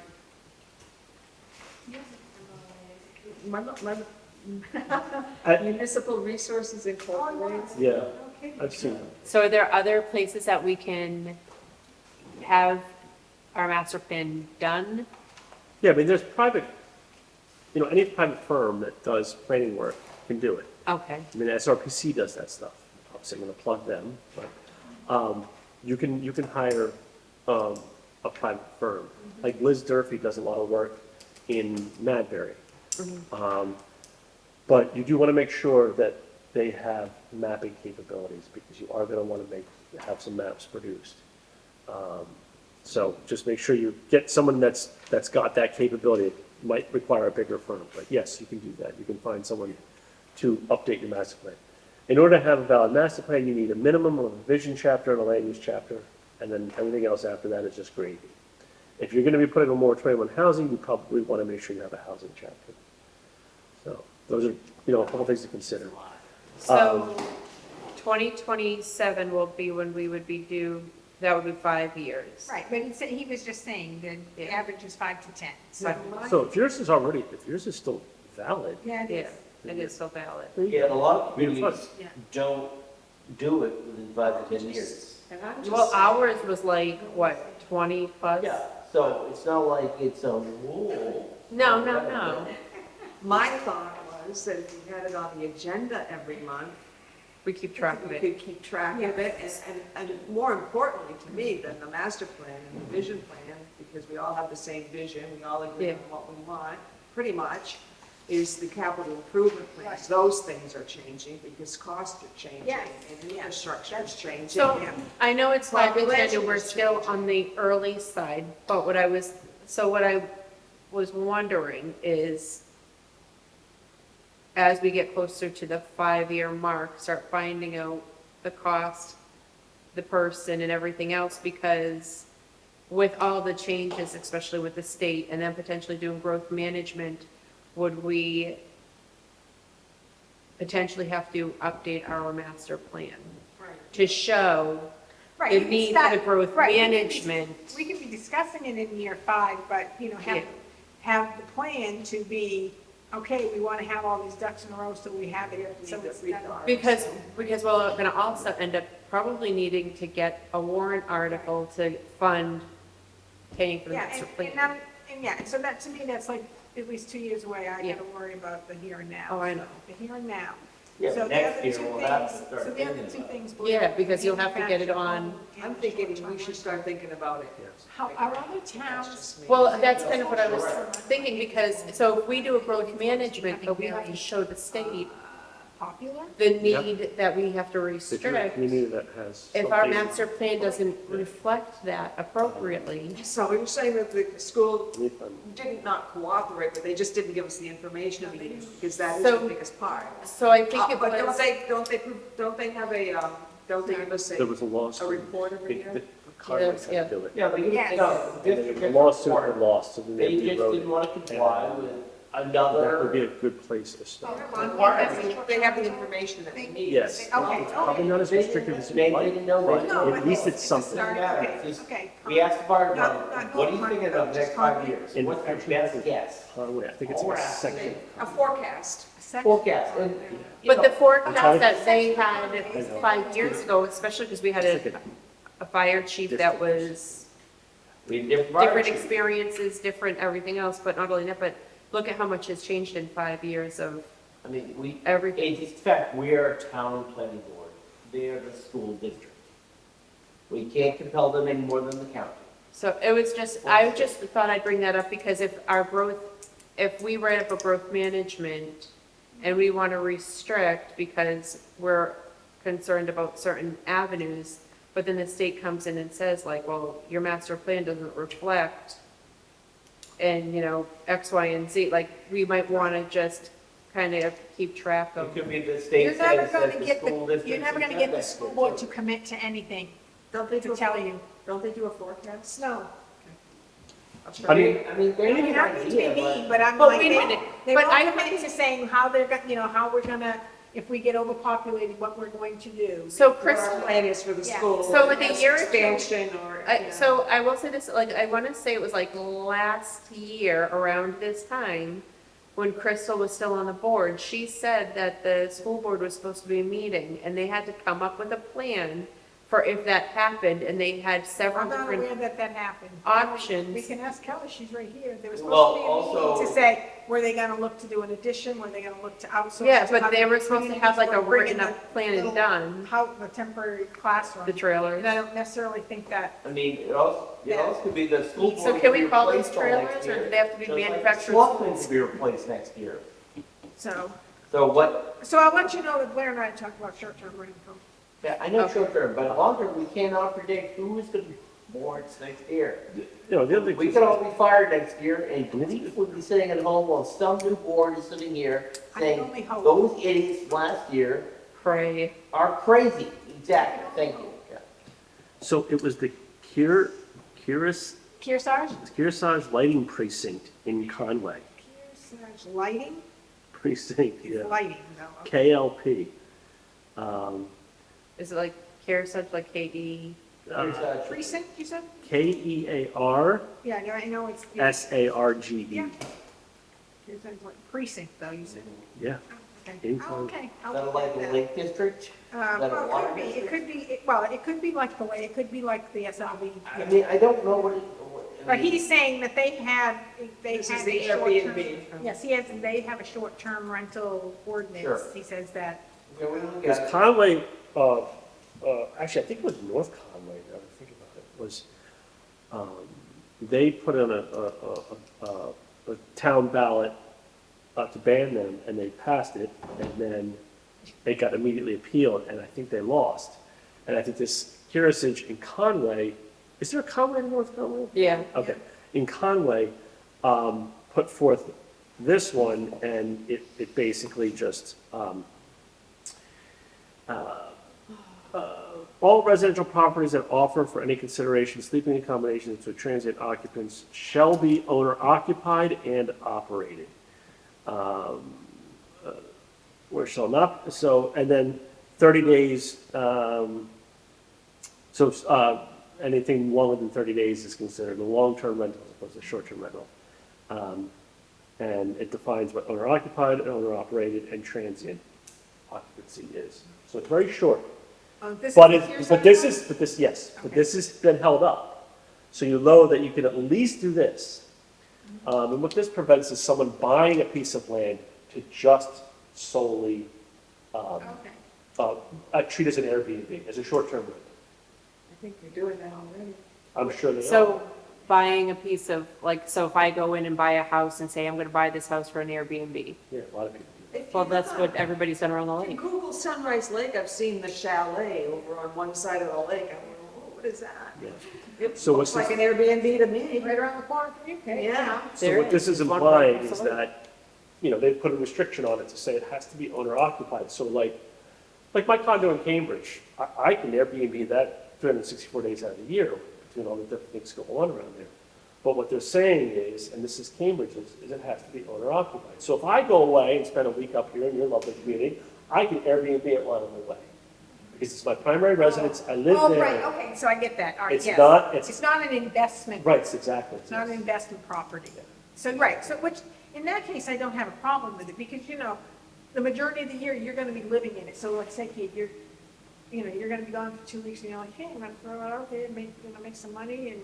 Pay for my vacation. Right, pay for half my tax, pay for my taxes, Yeah. but, right, And you but you're treat in it differently. Like I tell everybody when they email me through the Airbnb app, I say, listen, this is my primary home. I just want you to know that. You're going to see Blair Haney things, but also treat it like a home. This is Right. not some ransackable Yeah. apartment, hotel room. Yeah. So I make sure people are very clear about that. So Oh, no, I mean. it does change. It changes the attitude of both the renter Yeah. and the owner. No, I get that. All right, no, it sounds good. So I'll pull that. And so then the last one that we have is the manufactured home, which we have nothing.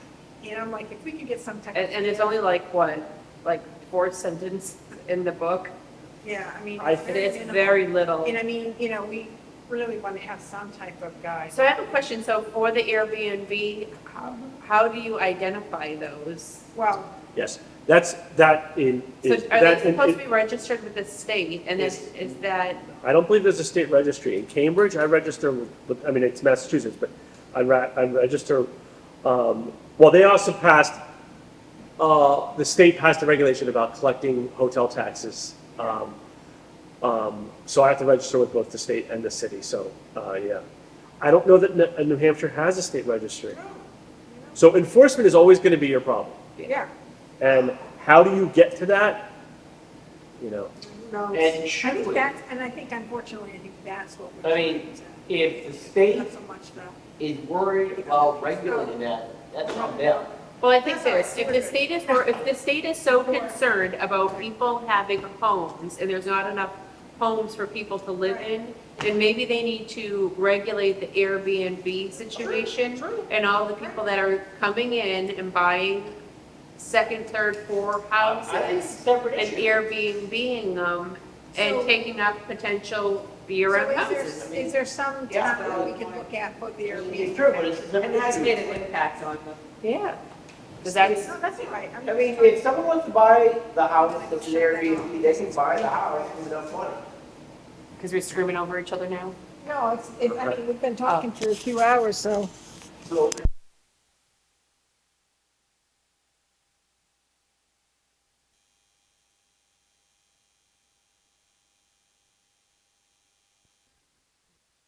state wants to take the concern out of that. Actually, where you live, a lot of Yeah.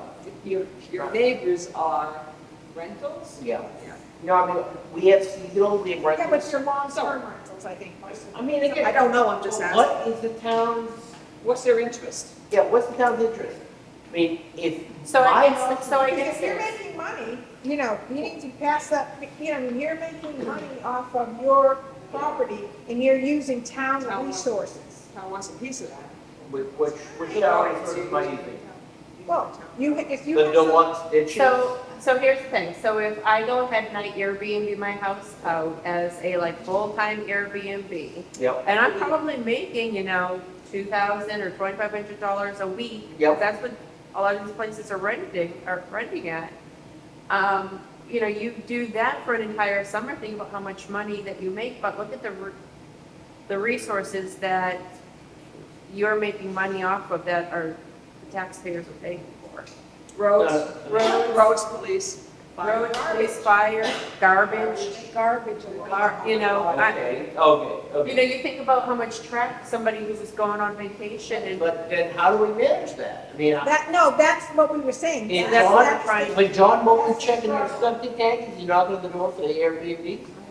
well, we're gonna make them, we're gonna give them a bigger badge.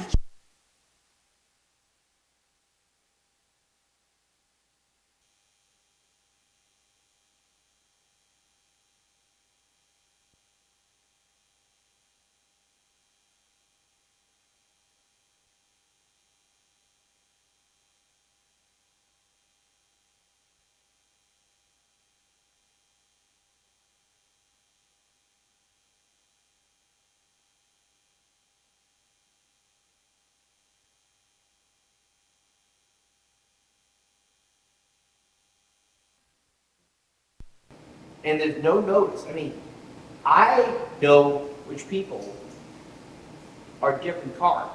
Yeah. Like, everyone does. That car is. So I not guess at the end of the day, it is probably also to help offset the regular Joe taxpayer. Okay. Because if somebody is having, just because like you go down to Rochester and you have a store, you're paying a business tax. So So that business tax helps offset theoretically Yeah. the taxes. is that a town issue or is it a state issue? I think it's about. Well, If the part- property owner, But the other thing is we receive revenues each year, and I don't know how it's based off of because we don't technically have any hotels and whatever, but we receive revenue, room and meals from the state. right? But that I believe is based off of a percentage or whatever.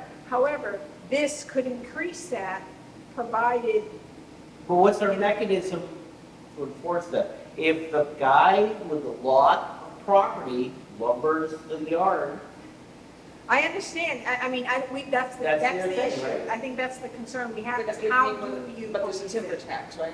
yeah, there's a timber tax. Right. Like, if you cut the trees down, it's a timber tax. You should file a permit saying, I'm cutting the trees down.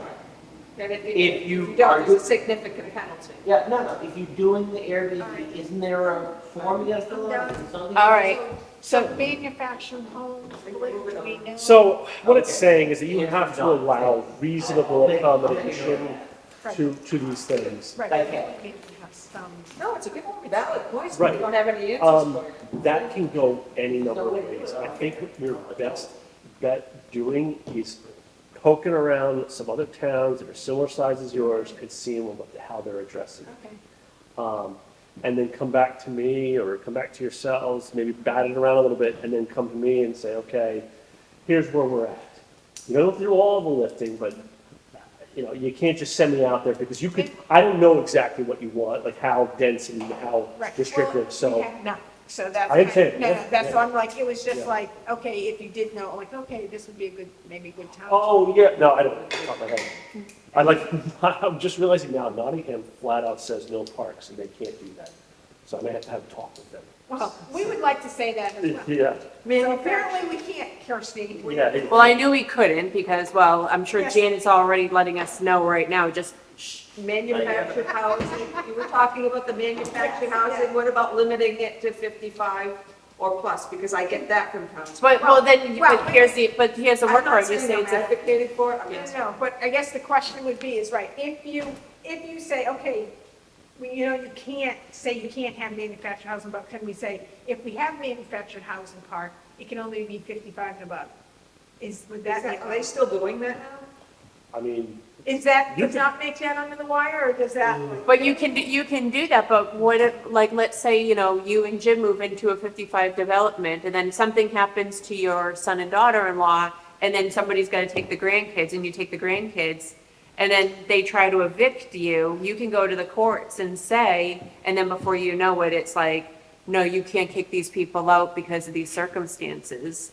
And I'm just wondering, people have asked for it because they're trying to limit the I pressures would on the love it. school. And, I know, but it doesn't eliminate the EMC and the firefighter. no, but at least you're not But yeah, letting so- everything so burn, like you if know, that- at least Try something wrong. instead of getting inundated from fire, EMS, police, and school. Yeah, I know, it eliminates the school, but if you're older, you're more susceptible to parks. injury, or et cetera. and you Yeah, need because we're more not- But how much is the budget for fire and EMS? No, you can How many definitely have people a. are on the staff? I mean, if you have, But is it $6 million? something's better than nothing. If there's Right. no one to Yeah. respond. Because you're supposed to die have in that your trailer. somewhere. But Well, we're it's fixing just- that problem, and that problem's getting better. The problem that we haven't fixed yet is the, State standards are. Too many conversations going on. I know, it's very overstimulating. Yeah, We're trying to make it. It's not, I'm not a good chair. You should fire me. Someone, you know, 'cause we don't have a lot of blind. you know, you're chair for life. Where, I try every month. someone's in. Every month. Yeah. Why did John retire? Stick it to me. He didn't, he appointed. No, he retired from this board. So we're just trying to. Why All right, didn't I'll- you get him such a chair? So, Well, thank you. well, I just have one more question. How do those parking limits affect the subdivision, the development regulations and our excessive total parking spaces? Oh, yeah.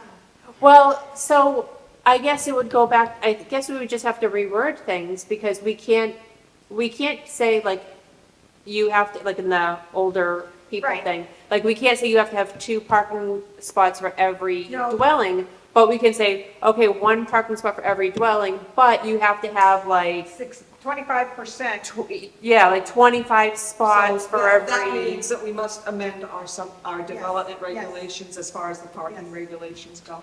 yes, any regulation that speaks the number of spaces per unit needs to be changed, whether it's zoning or development regulations. So I you admit, can, yeah. is there somewhere else in the development And regulations? well, it was, oh my I God. would say, maybe that's where I was seeing, because I'm like, I thought I. Maybe I didn't check there. That's Oh, I okay. think that was- So I guess you could keep the same amount of spots for whatever, but you just have to reword. I don't know, you'll end up getting the same spot, but you kind of try and get there. But you can, well, you can have the same amount of spots, but you can, But putting these additional parameters in. yes. So you won't say like 2 for a dwelling or 3 per dwelling, but you can say, okay, 1 per dwelling because we have to. But is that for but Yeah, that for that's for minimum, like table 1 on page, I'm so sorry, page 40, minimum off-street parking requirements, 2 My for poor son. residences, 0.33 for elderly housing, total parking spaces up to page 43. They go on about parking for like 2.5 pages, so.